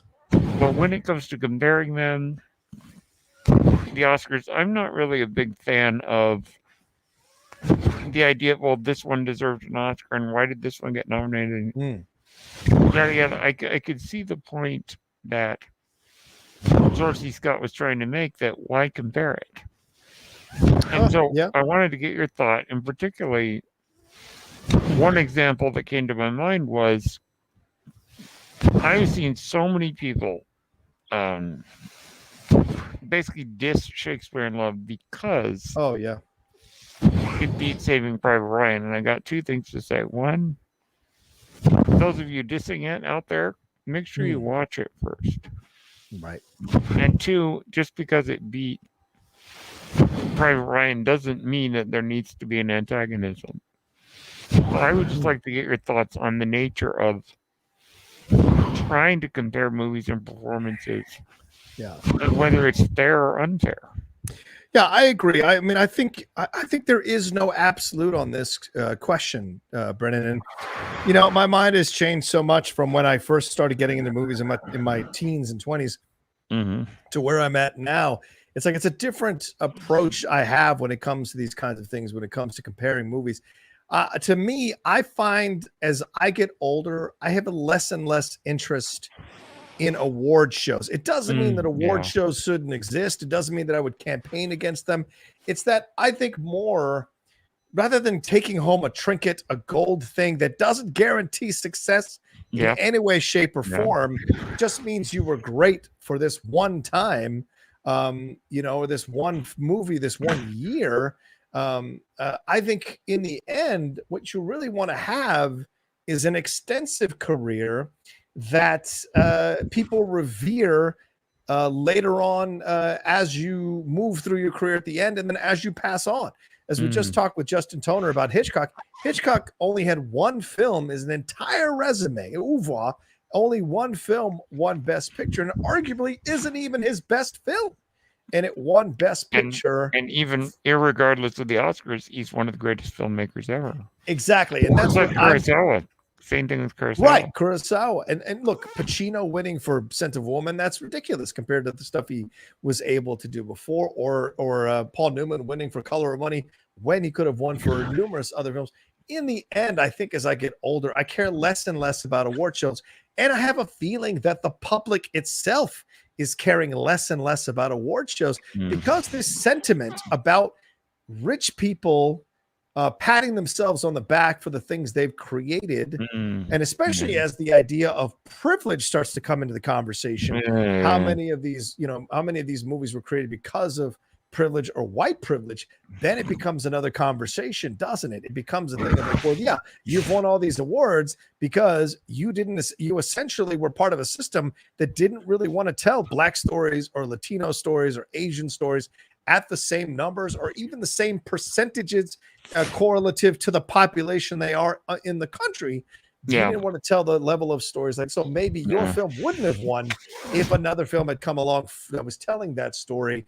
All those things factor into these situations now. And I think people are kind of done with the idea for the most part of award shows. I think the Oscars should just be an entire night of montages making you fall back in love with movies. That's what I always felt the Oscars did best. It wasn't the awards. Those were great, but it was the montages that I watched for. Make me remember movies. I love challenging myself, seeing if I could name the films as they were going quickly through a montage. Like this. I would annoy people sometimes because I just was like trying to get them. That's that. Yeah. Well, it's interesting, in my case, like, I used to be real furious about The Dark Knight not getting a Best Picture nomination. Oh, yeah. Best Picture, Best Director, and Best Screenplay, which, by the way, was nominated all the Guild Awards. Right. In those categories, it somehow didn't translate to Oscars. Right. I used to be upset about that. Now I'm like, the ultimate indicator of a movie success is time. Yes. Here we are, 13 years later, and we're talking about The Dark Knight, and Slumdog Millionaire is not as remembered. No. I mean, if you bring it up, people will certainly say, oh, that's a good film. Oh, yeah. But it's not considered the greatest film of its genre or one of the top 2 or 3 greatest films of its genre. So that, I mean, it's a positive film because it's Indian representation, Asian representation. Yeah, absolutely. Same thing with Life of Pi, another incredible film as well, that deals with that. And so it's like all of that is certainly a positive and it leaves its mark. But Dark Knight is something completely different. And you take it at that level. And that's what I think at the end of the day, people are moving past this idea. And really only we give it power. We as a society say, this is supposed to be important, so therefore I give it importance. But in the end, I think more and more people are moving away from giving that power and are more about embracing the quality of a film, the endurance of a film, the everlasting nature of a film, and appreciating that more. And maybe we'll gravitate to an award show where there is no awards, but it's just talking about the greatness of the films of this year. And that's it. And it's an equal thing. And Marty Scorsese, if you're out there listening, superhero movies can be art too. I think he knows it. I think we'll see him direct a superhero film before he leaves the earth. Yeah, I'm going to make a $200 million movie. Yeah. And then complain that it doesn't make money. Yeah, exactly. It's like, come on, man. Okay. Yeah. Well, I agree. And this is where Cheryl says it's a marketing tool. Exactly. It's a marketing tool I mean, Weinstein essentially, and look what Weinstein is, a very unsavory person, did some terrible things to women and terrible things to people. And he got some ruled, films nominated that were exactly. He ruled the roost in the 90s in the independent film movement. You know, all these people like, throw away your Woody Allen films. Show me your Weinstein films. Show me your Weinstein produced films. No. Don't give me this bullshit. Well, he just produced them. Fuck that. He was part of the creation, the promotion, and the success of those films. So if you're going to be consistent about being judgmental of other people who have certain films of people you find unsavory, and rightfully so, by the way, I applaud you if you want to throw out all your Woody Allen films based on this documentary that we're seeing right now on HBO Max, knock yourself out, but stay consistent. If you're going to get mad at other people, you know, for having certain films in their collection, but your collection still contains some Kevin Spacey films or some other Bryan Singer films. If you have X2, are you throwing out X2? You're never going to watch that again as well. There's the consistency, right? It's really cool to, you know, to bang the drum and whatever, but you better be willing to have that, as Clarice said, can you turn that educated eye on yourself, that high-powered perception at yourself. High-powered perception on yourself, doctor. Yeah, exactly. Or maybe you're just afraid to, as she says. Yeah, exactly. All right. Or maybe you're just afraid to. Yeah, fair point, man. Well, there we go. Yeah. All right. Thank you, brother. Great to see you. Good to see you, too. Much love, Brendan. Bye-bye. I'm going to whoop that guy in a Schmodown. No, I'm not. He's a great guy. All right, Aaron, you've been waiting to come on. You're pacing around. I don't think. Are you going to implode? Aaron, what's going on? Hey, man, what's going on, brother? What's going down, dude? Good to see you. Oh, my question for you is: yes, you like movies about gladiators? No, that's not my question at all. No, that's an inside joke for you and me because we know what happened. And I was hey, remember this movie? Fucking Gravity. God damn it. Anyways. I'm going to let you choose what question I want to ask, sir. So, holy shit. All right. M. Night Shyamalan, 2014, or Quentin Tarantino? Oh, I like the idea of 2014. It seems to be a more wide open situation. I'm down. Yes, sir. So, that, I got out of the military 2015. Yeah. I don't mind saying it, like, publicly. Like, it's a big fucking deal. I got general discharge. I didn't get honorable discharge. Super depressed, you know, alcoholism got in the way, you know. So I moved back in with my mom. I'm just like, man, I've spent 5 years doing nothing. Yeah. All right, let me just go down to the video store, which is a very fucking old sentence to say. So I went down there and I was like, all right, I'll just get new releases. And I got these two, and I cannot, to this day, decide which one is my favorite. This, 80% of the time, it'll be Birdman. Yeah. But Whiplash has, like, enough fuel to, when I think about it, as older as I get, it can give a feather to tip the balance. And I wanted to ask you, which one was your favorite? And I'd like to give my thoughts on which one is your favorite. Wow. That is an incredibly tough question. Because both films alcohol makes it up. Sorry. Yeah, you know, it's such a uniquely those are two such uniquely different films, because Whiplash is about this kid's journey and confrontation with the demands of himself, mirrored by a professor who kind of has become his inner voice in human form right in front of him, and he eventually gets the best of him.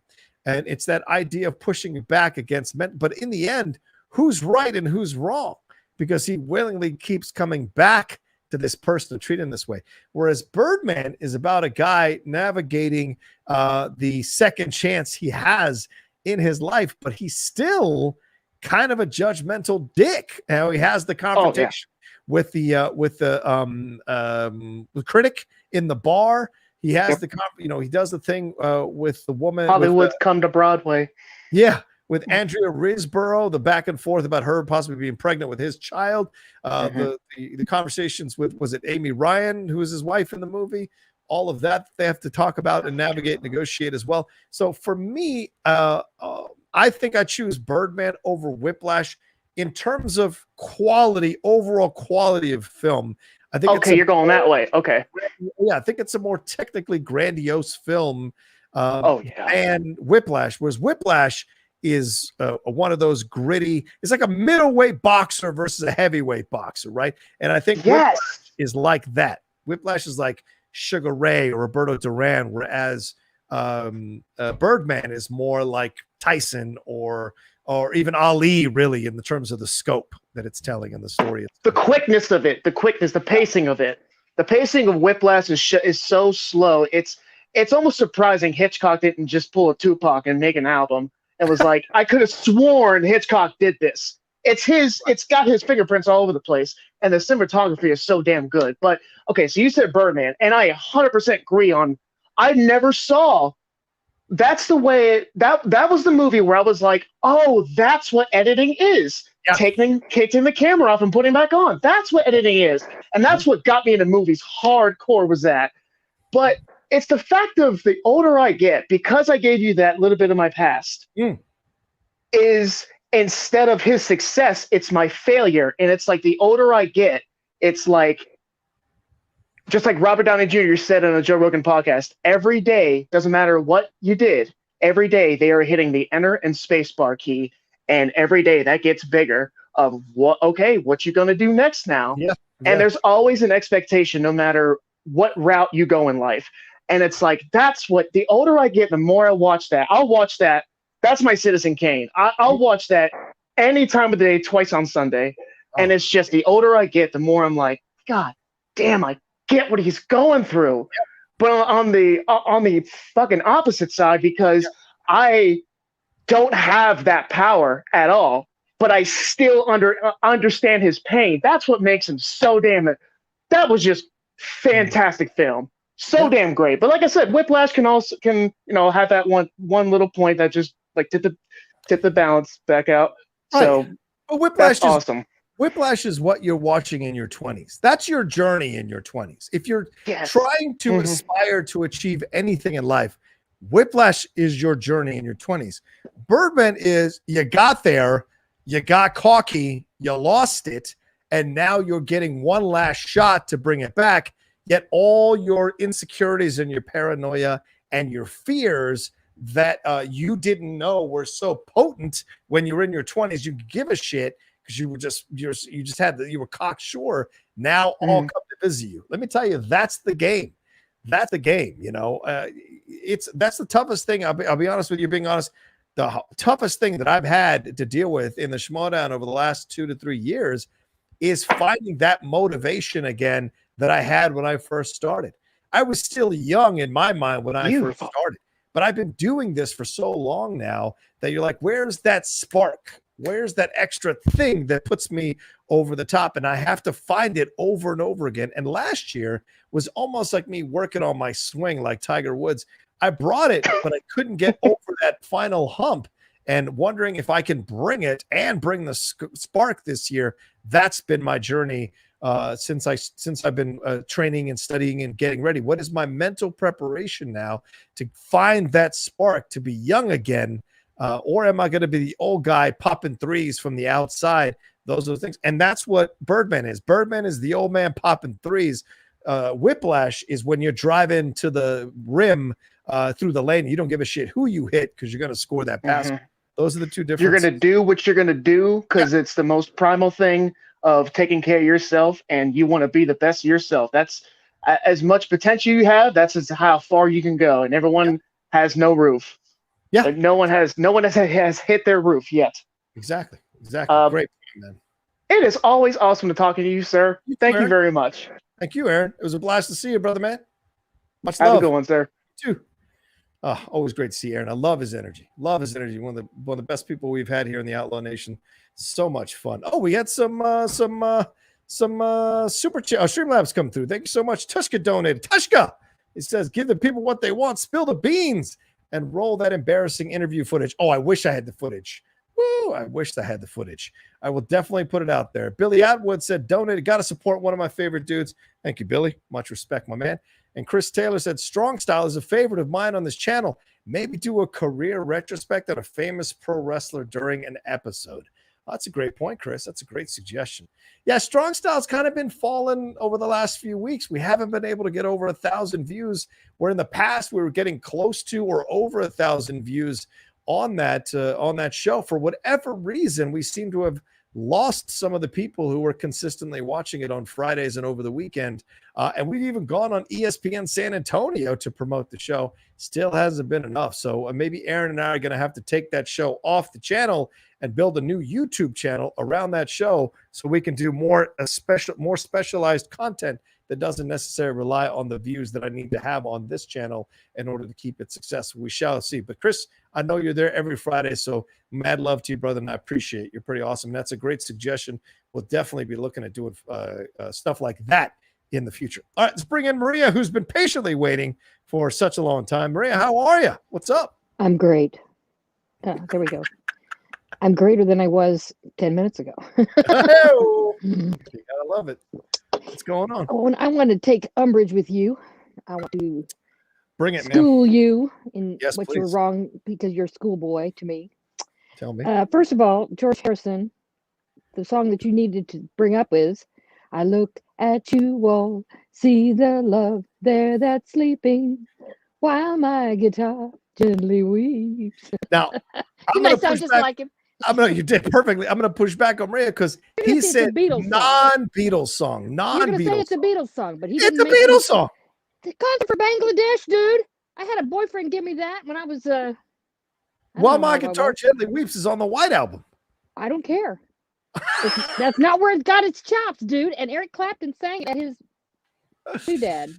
He did. Memorial. That is yeah. This is remember why I don't do this very often. Okay, I don't like that. I don't like the way you diss my song that I love. I love that song. Second thought is, are you serious about Harvey Weinstein and the way Shakespeare in Love won, Brennan? I apologize for calling you out. However, he paid for that win. Gwyneth Paltrow was no good.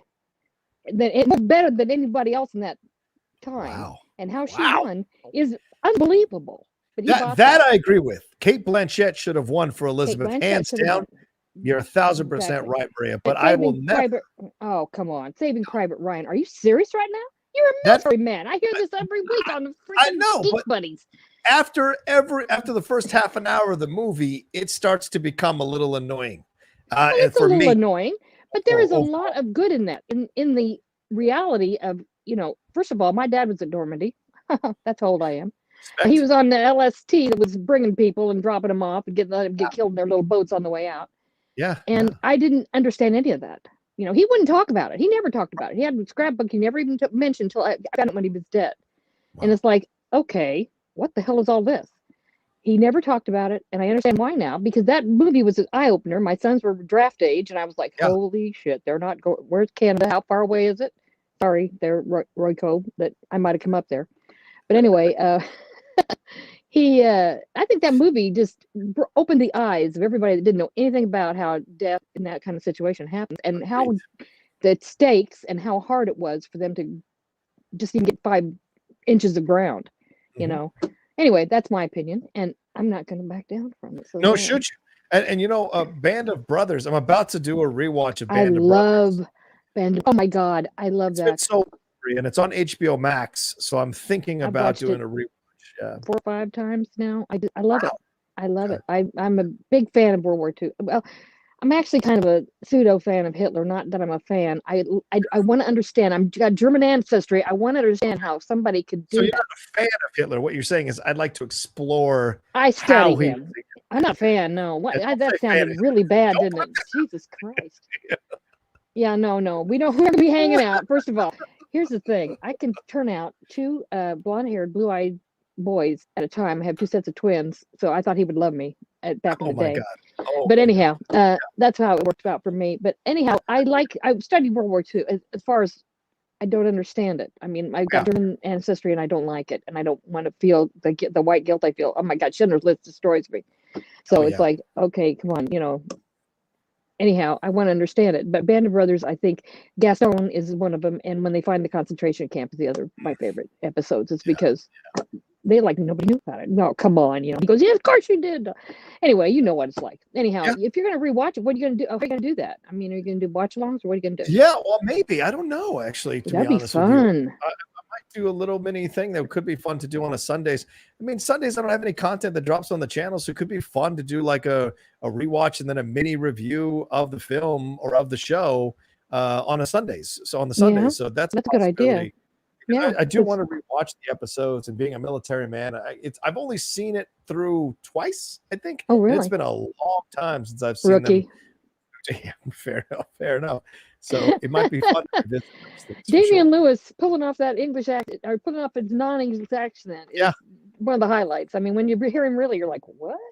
Yeah, That's a great series. Great series. Okay, and the other thing I wanted to tell you was, I don't understand what the hell you're on this train. You're going to be on that island by yourself. Like I said earlier, you're gonna die from the yogurt commercial because nobody believes that guy's okay. But I mean, I don't get you where think- you're coming from. I get where Right, okay, good. you want to believe that he had a purpose that was, and perhaps maybe, because we don't know his backstory. And as you said many a time, thank you for not eating that hat right now. Although I would like to see you do that someday. Not yet. I see where you're coming from, where you want to know, why does he hate him? Yes. Why does it? What's the story? What's the story on why he wants a sentient weapon like that? Sentient, you know what I meant. Sentient. Yeah. There we go. That's it. So I get you, sorta. But my God, I mean, if I was your friend and you were defending me like that, I probably would like it a lot. But I worry about you. I really worry about your mind because you must be out of it. Because here we are, with all the evidence contrary. He tricked her. He treated her like shit. You know, he made her. Oh my God. Okay, he's very smart, but so was Colson and all those other people who were around Nixon at the time. They were pretty smart too. They all. Yeah. So here's what I want to say. I'm worried about you, sir. I'm going to plan an intervention for after the show if I can't get you on board. I think you need the help because it's not going to go well for you, and I feel that you're going to be very upset next week. But I can't wait to see. And please tell me you're going to do watch along. Please tell me you're going to do watch along with your watch buddies. along of WandaVision? No, You said something about it. You said no, I said something we're going to about do a live review of it. That's what we'll do. Oh, okay. What the hell, not Larry? watch along. No. I'm not staying up to midnight. That's for the young people. Let Shannon do it. But Shannon has to like drink coffee and nap. I don't want to do that. I'll just wake up early at What 6 was he mad a.m. about? He was Nice mad and about brisk. something last week. He said something about he wasn't on board for something everybody else was on board for. They were vilifying Agnes. He thinks Agnes is a deeper character. See, not another necessarily a person villain. needs an intervention. Although I will say, I thought she looked surprised when the witches were all falling down. Like she's like, how did this happen? I didn't really call this. You know, that's what it felt like to me. I mean, just her expression. Oh, you know, she's an actor. What do I know? So anyway, I just think I want to tell you tonight that you're going to need help. And I would like to not say I told you so, but unfortunately, my personality doesn't let me not to say that when it's true. That's all right. That's all right. So As I'm long going as to you're tell you okay. that. As long as you're okay when they show it in next episode that Hayward had his family killed by one of these superheroes.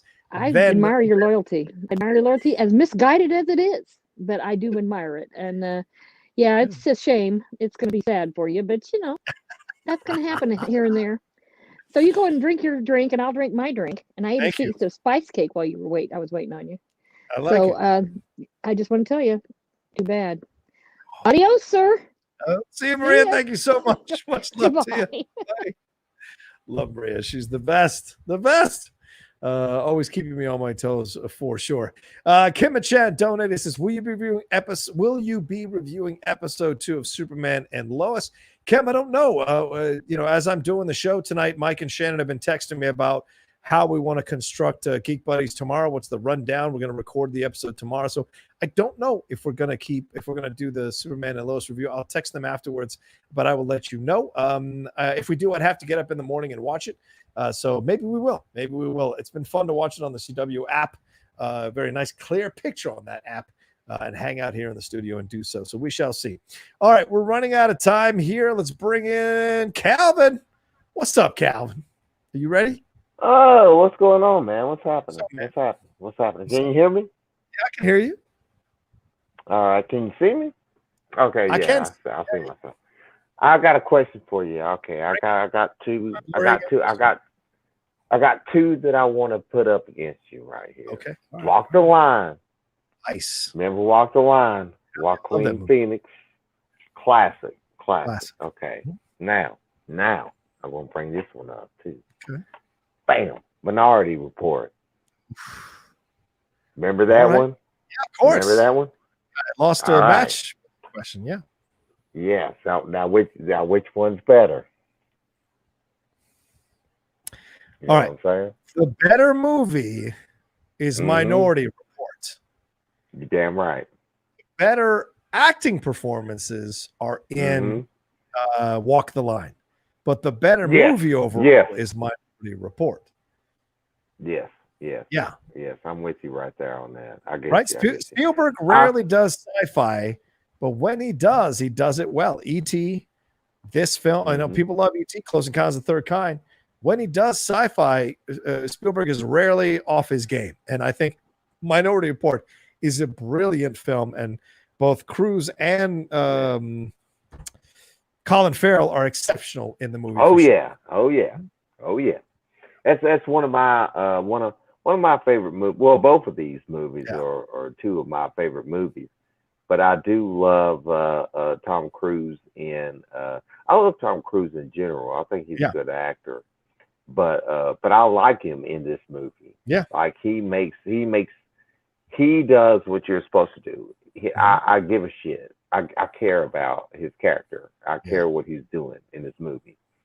And Joaquin Phoenix does the same thing and Walk the Line, even though, I'm from Tennessee. I know the story. I live not too far from where the story took place. But what I'm saying is, I like Joaquin in that role as well. I believe him. Yeah.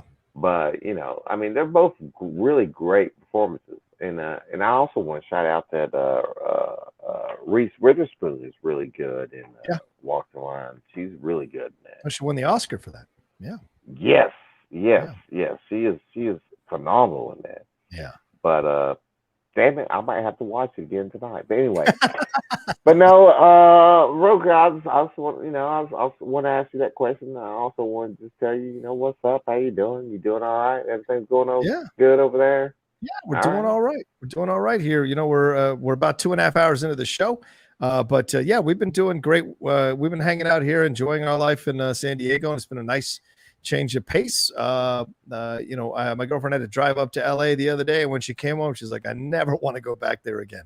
So it's like, you transition in life, and this is nothing against LA. You transition in life. Yeah. When we got there, we're both of us in our separate ways, because we hadn't met each other. Obviously, we kind of built out our lives in LA as best as we could. Then when we found each other, we moved in pretty quickly after we got together, and then moved to our own place. And did that for a while and then came here. So it's like it's been our natural progression, and she's already scoping out the next place we're going to live, for God's sake. So yeah, exactly. So I need to win the lottery sometime soon. So it's that kind of a situation here. But I love it, and I'm happy doing what I'm doing. I want to do more work on the channel. I want to get the channel better, and I got to stop. I'm confronting so many demons within myself, because Calvin, when you're building your own thing, no one else is responsible for it but you. And so you have to really kind of confront some things about yourself when you're doing that, and be okay to fail, be okay to fall down. That's not an easy thing for me, bro. I fell down too many times in my life in my 20s and 30s. It really, really damaged me. So I've been so worried about falling down again as I'm building things and building them out. But I can also be a bit impatient sometimes and want things overnight, and it takes time to build out what I want to do eventually. So that's the things that I'm confronting overall as I create what I create here in San Diego, and also save time for myself. Like, it's important to take time for myself. I can't do necessarily what Wendy and what are the names?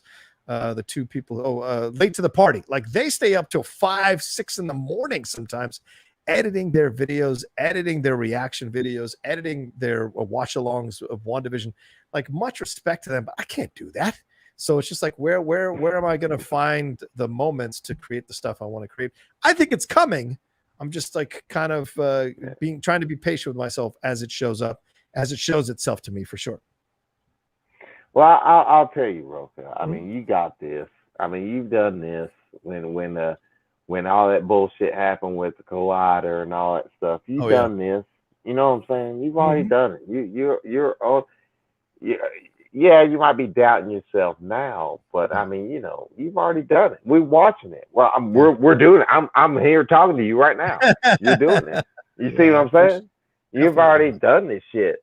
You know what I mean? So you will continue to progress and to be better in whatever endeavors that you are trying to pursue. You know what I'm saying? That's a track record there. You do it. You dedicate yourself to it. I've seen it. I've seen it happen. It's okay. So you'll be fine. And we appreciate this shit. You know, we like this shit. You know what I mean? It's fun for us. Yeah. But, you know, I mean, you know, anyway, you know what I mean. I appreciate it, Cal. But yeah, but no, I mean, don't get in that I get like that too sometimes, bro. I get like that. I'll sit there. You know what I mean? Yeah. I'll be thinking like, am I doing enough? What am I doing right now? You know what I mean? Don't let it bring it down. You know, people get like that. But anyway, I'm glad to say I want one more before I get out of here. I want one more definitive. Which one did you say? Was it Minority Report? Okay. Yeah. Okay. Yeah. I just wanted to confirm that so I can bring it up against you. So I can bring it against you later in another conversation. Please. Well, you remember when you said Minority Report was better than fucking False Alive. Anyway, no. I appreciate it, Calvin. All right, I'll see you. Good to see you, man. Much love, brother. Much love. There's Calvin. I love Calvin. He's awesome. All right, so it's time to tell my story. I'm gonna take my hat off. It's giving me a headache. So yeah, there you go. There's the Roca hair in all its natural habitat. Oh, and I can put this on a little bit better. So here's the story. Remember when I did that Jumanji junket for Welcome to the Jungle, that first Jumanji junket with The Rock and Jack Black and Kevin Hart. Remember that I interviewed them, and I think it's still. Hold on, let me see if I can see if they've got the interview still up. I think it's one of the highest numbers they've ever gotten for an interview at a junket. Let me see if they put it up, if they took it down or keep it up, or what they did with it. Yeah, 348,000 views. That's what my interview did with Dwayne Johnson and Kevin Hart and Jack Black. And I wasn't sent to do the sequel interview. And that one got considerably less numbers on that interview. You can put that where you want to put it. But I really had a great time doing it. However, the other interview I did on the film was for, I think, Joe Jonas. Is that the guy's name who was on? Let me see if I want to make sure that I get that right, because who knows? It could come up in a schmodown at some point. Yes, Nick Jonas. Sorry, Nick Jonas. I get the Jonas Brothers all confused. But anyway, Nick Jonas is on the film. So I am writing my stuff out. I'm composing. I'm figuring out what to ask him. And I don't know Nick. I don't listen to the Jonas Brothers music. I don't know too much about it. So I was doing all this, and I go, I think I have this brilliant idea. I'm like, oh, I know what I'm going to do. I'm going to put Nick Jonas on the spot, and I'm going to ask him to write a song on the spot with me during the interview. And then that'll be the 3 to 5 minutes that I have is us coming up with the lyrics for a song about Jumanji. I thought this would be funny. I thought this would be great. A great way to get Nick Jonas kind of involved in it. Now, I'm no musician, so I'm like, okay, all right, this is going to be fantastic. I can't wait. So I'm writing this out, like, composing it in a little notebook, just like I wrote out my questions for The Rock and Jack Black and Kevin Hart. And by the way, Christian Harloff deserves a lot of credit because that WWE promo idea was his. What I did with that idea was mine, but that was his idea for that particular interview. So I wrote this whole thing out, and I walk up there, and I sit down and I meet him, and I start the interview. And I think I asked him about, like, hey, what was it like being on this project, working with those great people? It's fun. How to go, blah, blah. And I go, okay, I got a challenge for you. I want to know if you get a song or make a song for the movie, and let's do it right now. So I start to hum a tune and come up with some tune out of nowhere and do this kind of thumping on my chest. And he just stares at me for about 30 seconds while I'm doing it. And then he stops the interview and he goes, yeah, I'm not doing that. I got a song coming out with Jack Black next week that's about the movie. So we're not going to make a song. And I just fucking froze. I absolutely fucking froze. I had no backup questions. I had no backup plan. So literally sitting in the chair, absolutely embarrassed in front of the two other female publicists that were there, I had to kind of scramble and ask him two other questions that just kind of, I pulled out of the ether into my brain so I could fill up the time. But I couldn't shake that moment of him just feeling embarrassed. He didn't embarrass me on purpose, but like just the thing that he's like, yeah, I'm not writing a song with you right here on the spot. And, I didn't think about the fact that, hey, if he wrote a song, it would be terrible, or if he even decided to do that, maybe it was a bit of an insult to a guy who's a musician, who's made life being a musician, and he's making this transition and being an actor. Maybe the last thing he wanted to do was do that. But I sat there with egg on my face, and it felt like that interview went on for 30 minutes, even though it went on for 3. I just was profusely sweating. And I was just starting out doing junkets, right? There was this pressure, like you've flown to Hawaii, you got to really show up and do great work. And I eventually the Rock and the Jack Black and the thing, that was what saved me. But I do want to give credit to everybody who was there. All the other junket people, I came back and they saw I was decimated, just absolutely decimated. And all these people came over and talked to me who have done junkets, who were there. I wish I could remember all their names, but they saw how deflated I was. And they're like, oh, it happens. Trust me. And they gave me their stories of horrible interviews they'd had or experiences with famous actors. I mean, famous actors that they've had. And they're like, this is just part of the game when you're doing junkets. You're going to find that one person that kind of just pushes back to you or doesn't give you any props or whatever. And that's the game. And you're never going to know why they do it. Maybe they're bad mood, or maybe they just don't want to do that kind of jazz. And you're going to have to endure it. But I tell you, it was one of the most embarrassing experiences, which is why when I interviewed The Rock and Jack Black and Kevin Hart later, I was so happy that was the second interview, because it sent me into the evening on a high. And I want to give a shout out to Nikki Novak, who took the pictures of me interviewing The Rock and interviewing Jack Black and Kevin Hart on that. She knew it was she was one of the people that talked to me when I was just so sad about everything. And she was so happy to see the interview go so well and took pictures of me doing it. So, it's just the game. But yeah, it was, yeah, Jeff Nicholas says, can't write songs on the spot. So it was terrible, because I mean, The Rock went with everything, right? The Rock will create a song on the spot with you. The Rock will do whatever you want. That's the thing. That's the difference. I've interviewed him twice for Baywatch and for Jumanji. The Rock will do whatever you put out there. He is so great in what he gives of himself.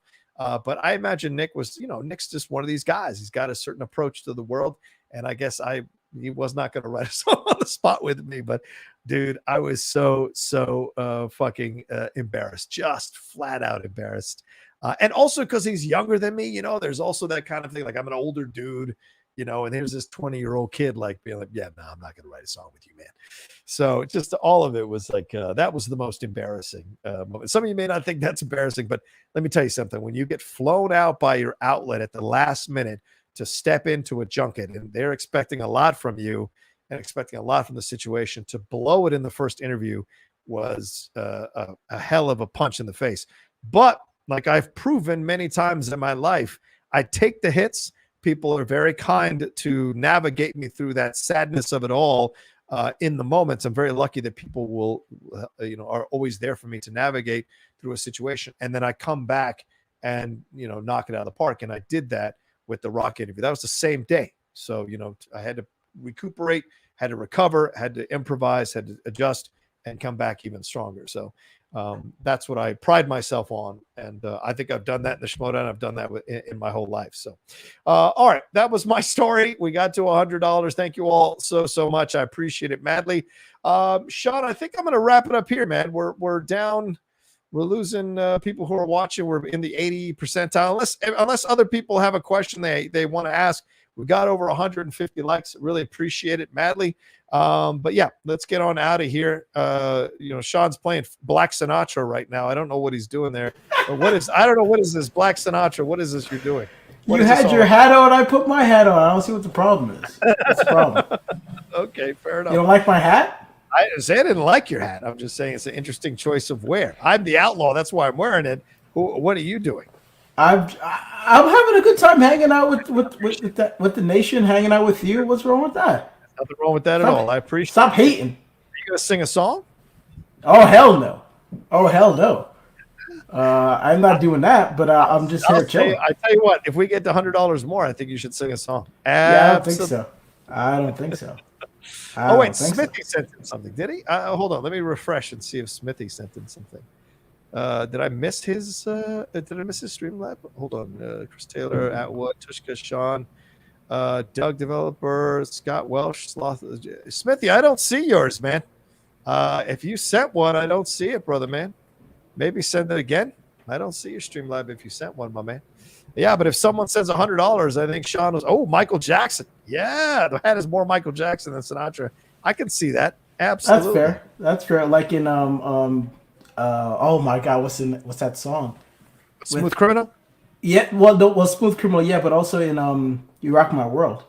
Oh yeah. Oh, that's a good video, by the way. Yeah, it is. The extra video, the 15-minute video, that's the one to watch. When he does that move, he's like, yeah, I love that video. All right, let's get on out of here for sure. Thank you, everybody, for watching. Thanks to Sean Barreto for producing. Really appreciate it, my man. You're fantastic, and I love you hanging out with the chat and hanging out with the nation and keeping it clear. So shout out to Black Sinatra. I respect it.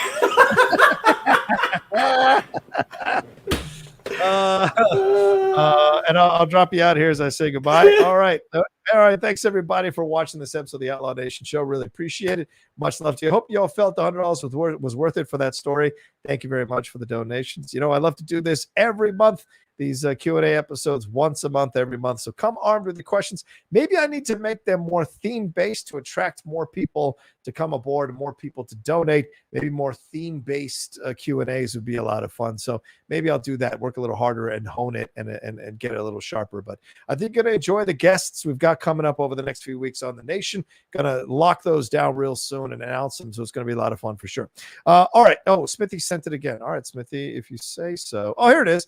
Alan Smithy donated, said, I had a funny comment. It was a doozy. All right, there you go. I'm glad we waited for that one. Thank you, Smithy. Much love to you, my man. Much love to you. All right, we're out of here. Thanks so much for watching. Thanks for all the Streamlabs and Super Chats. And please hit the like button on this thing. We got over 150 likes. Thank you. If you're watching later, leave a comment. And then, of course, share this episode wherever you can share it on your social media. Bring people aboard the nation. I love what we've been doing, what we've been creating here, what we've been building here. And I think, where are we at right now? We're at 16,000. Hold on, let me bring up the dashboard.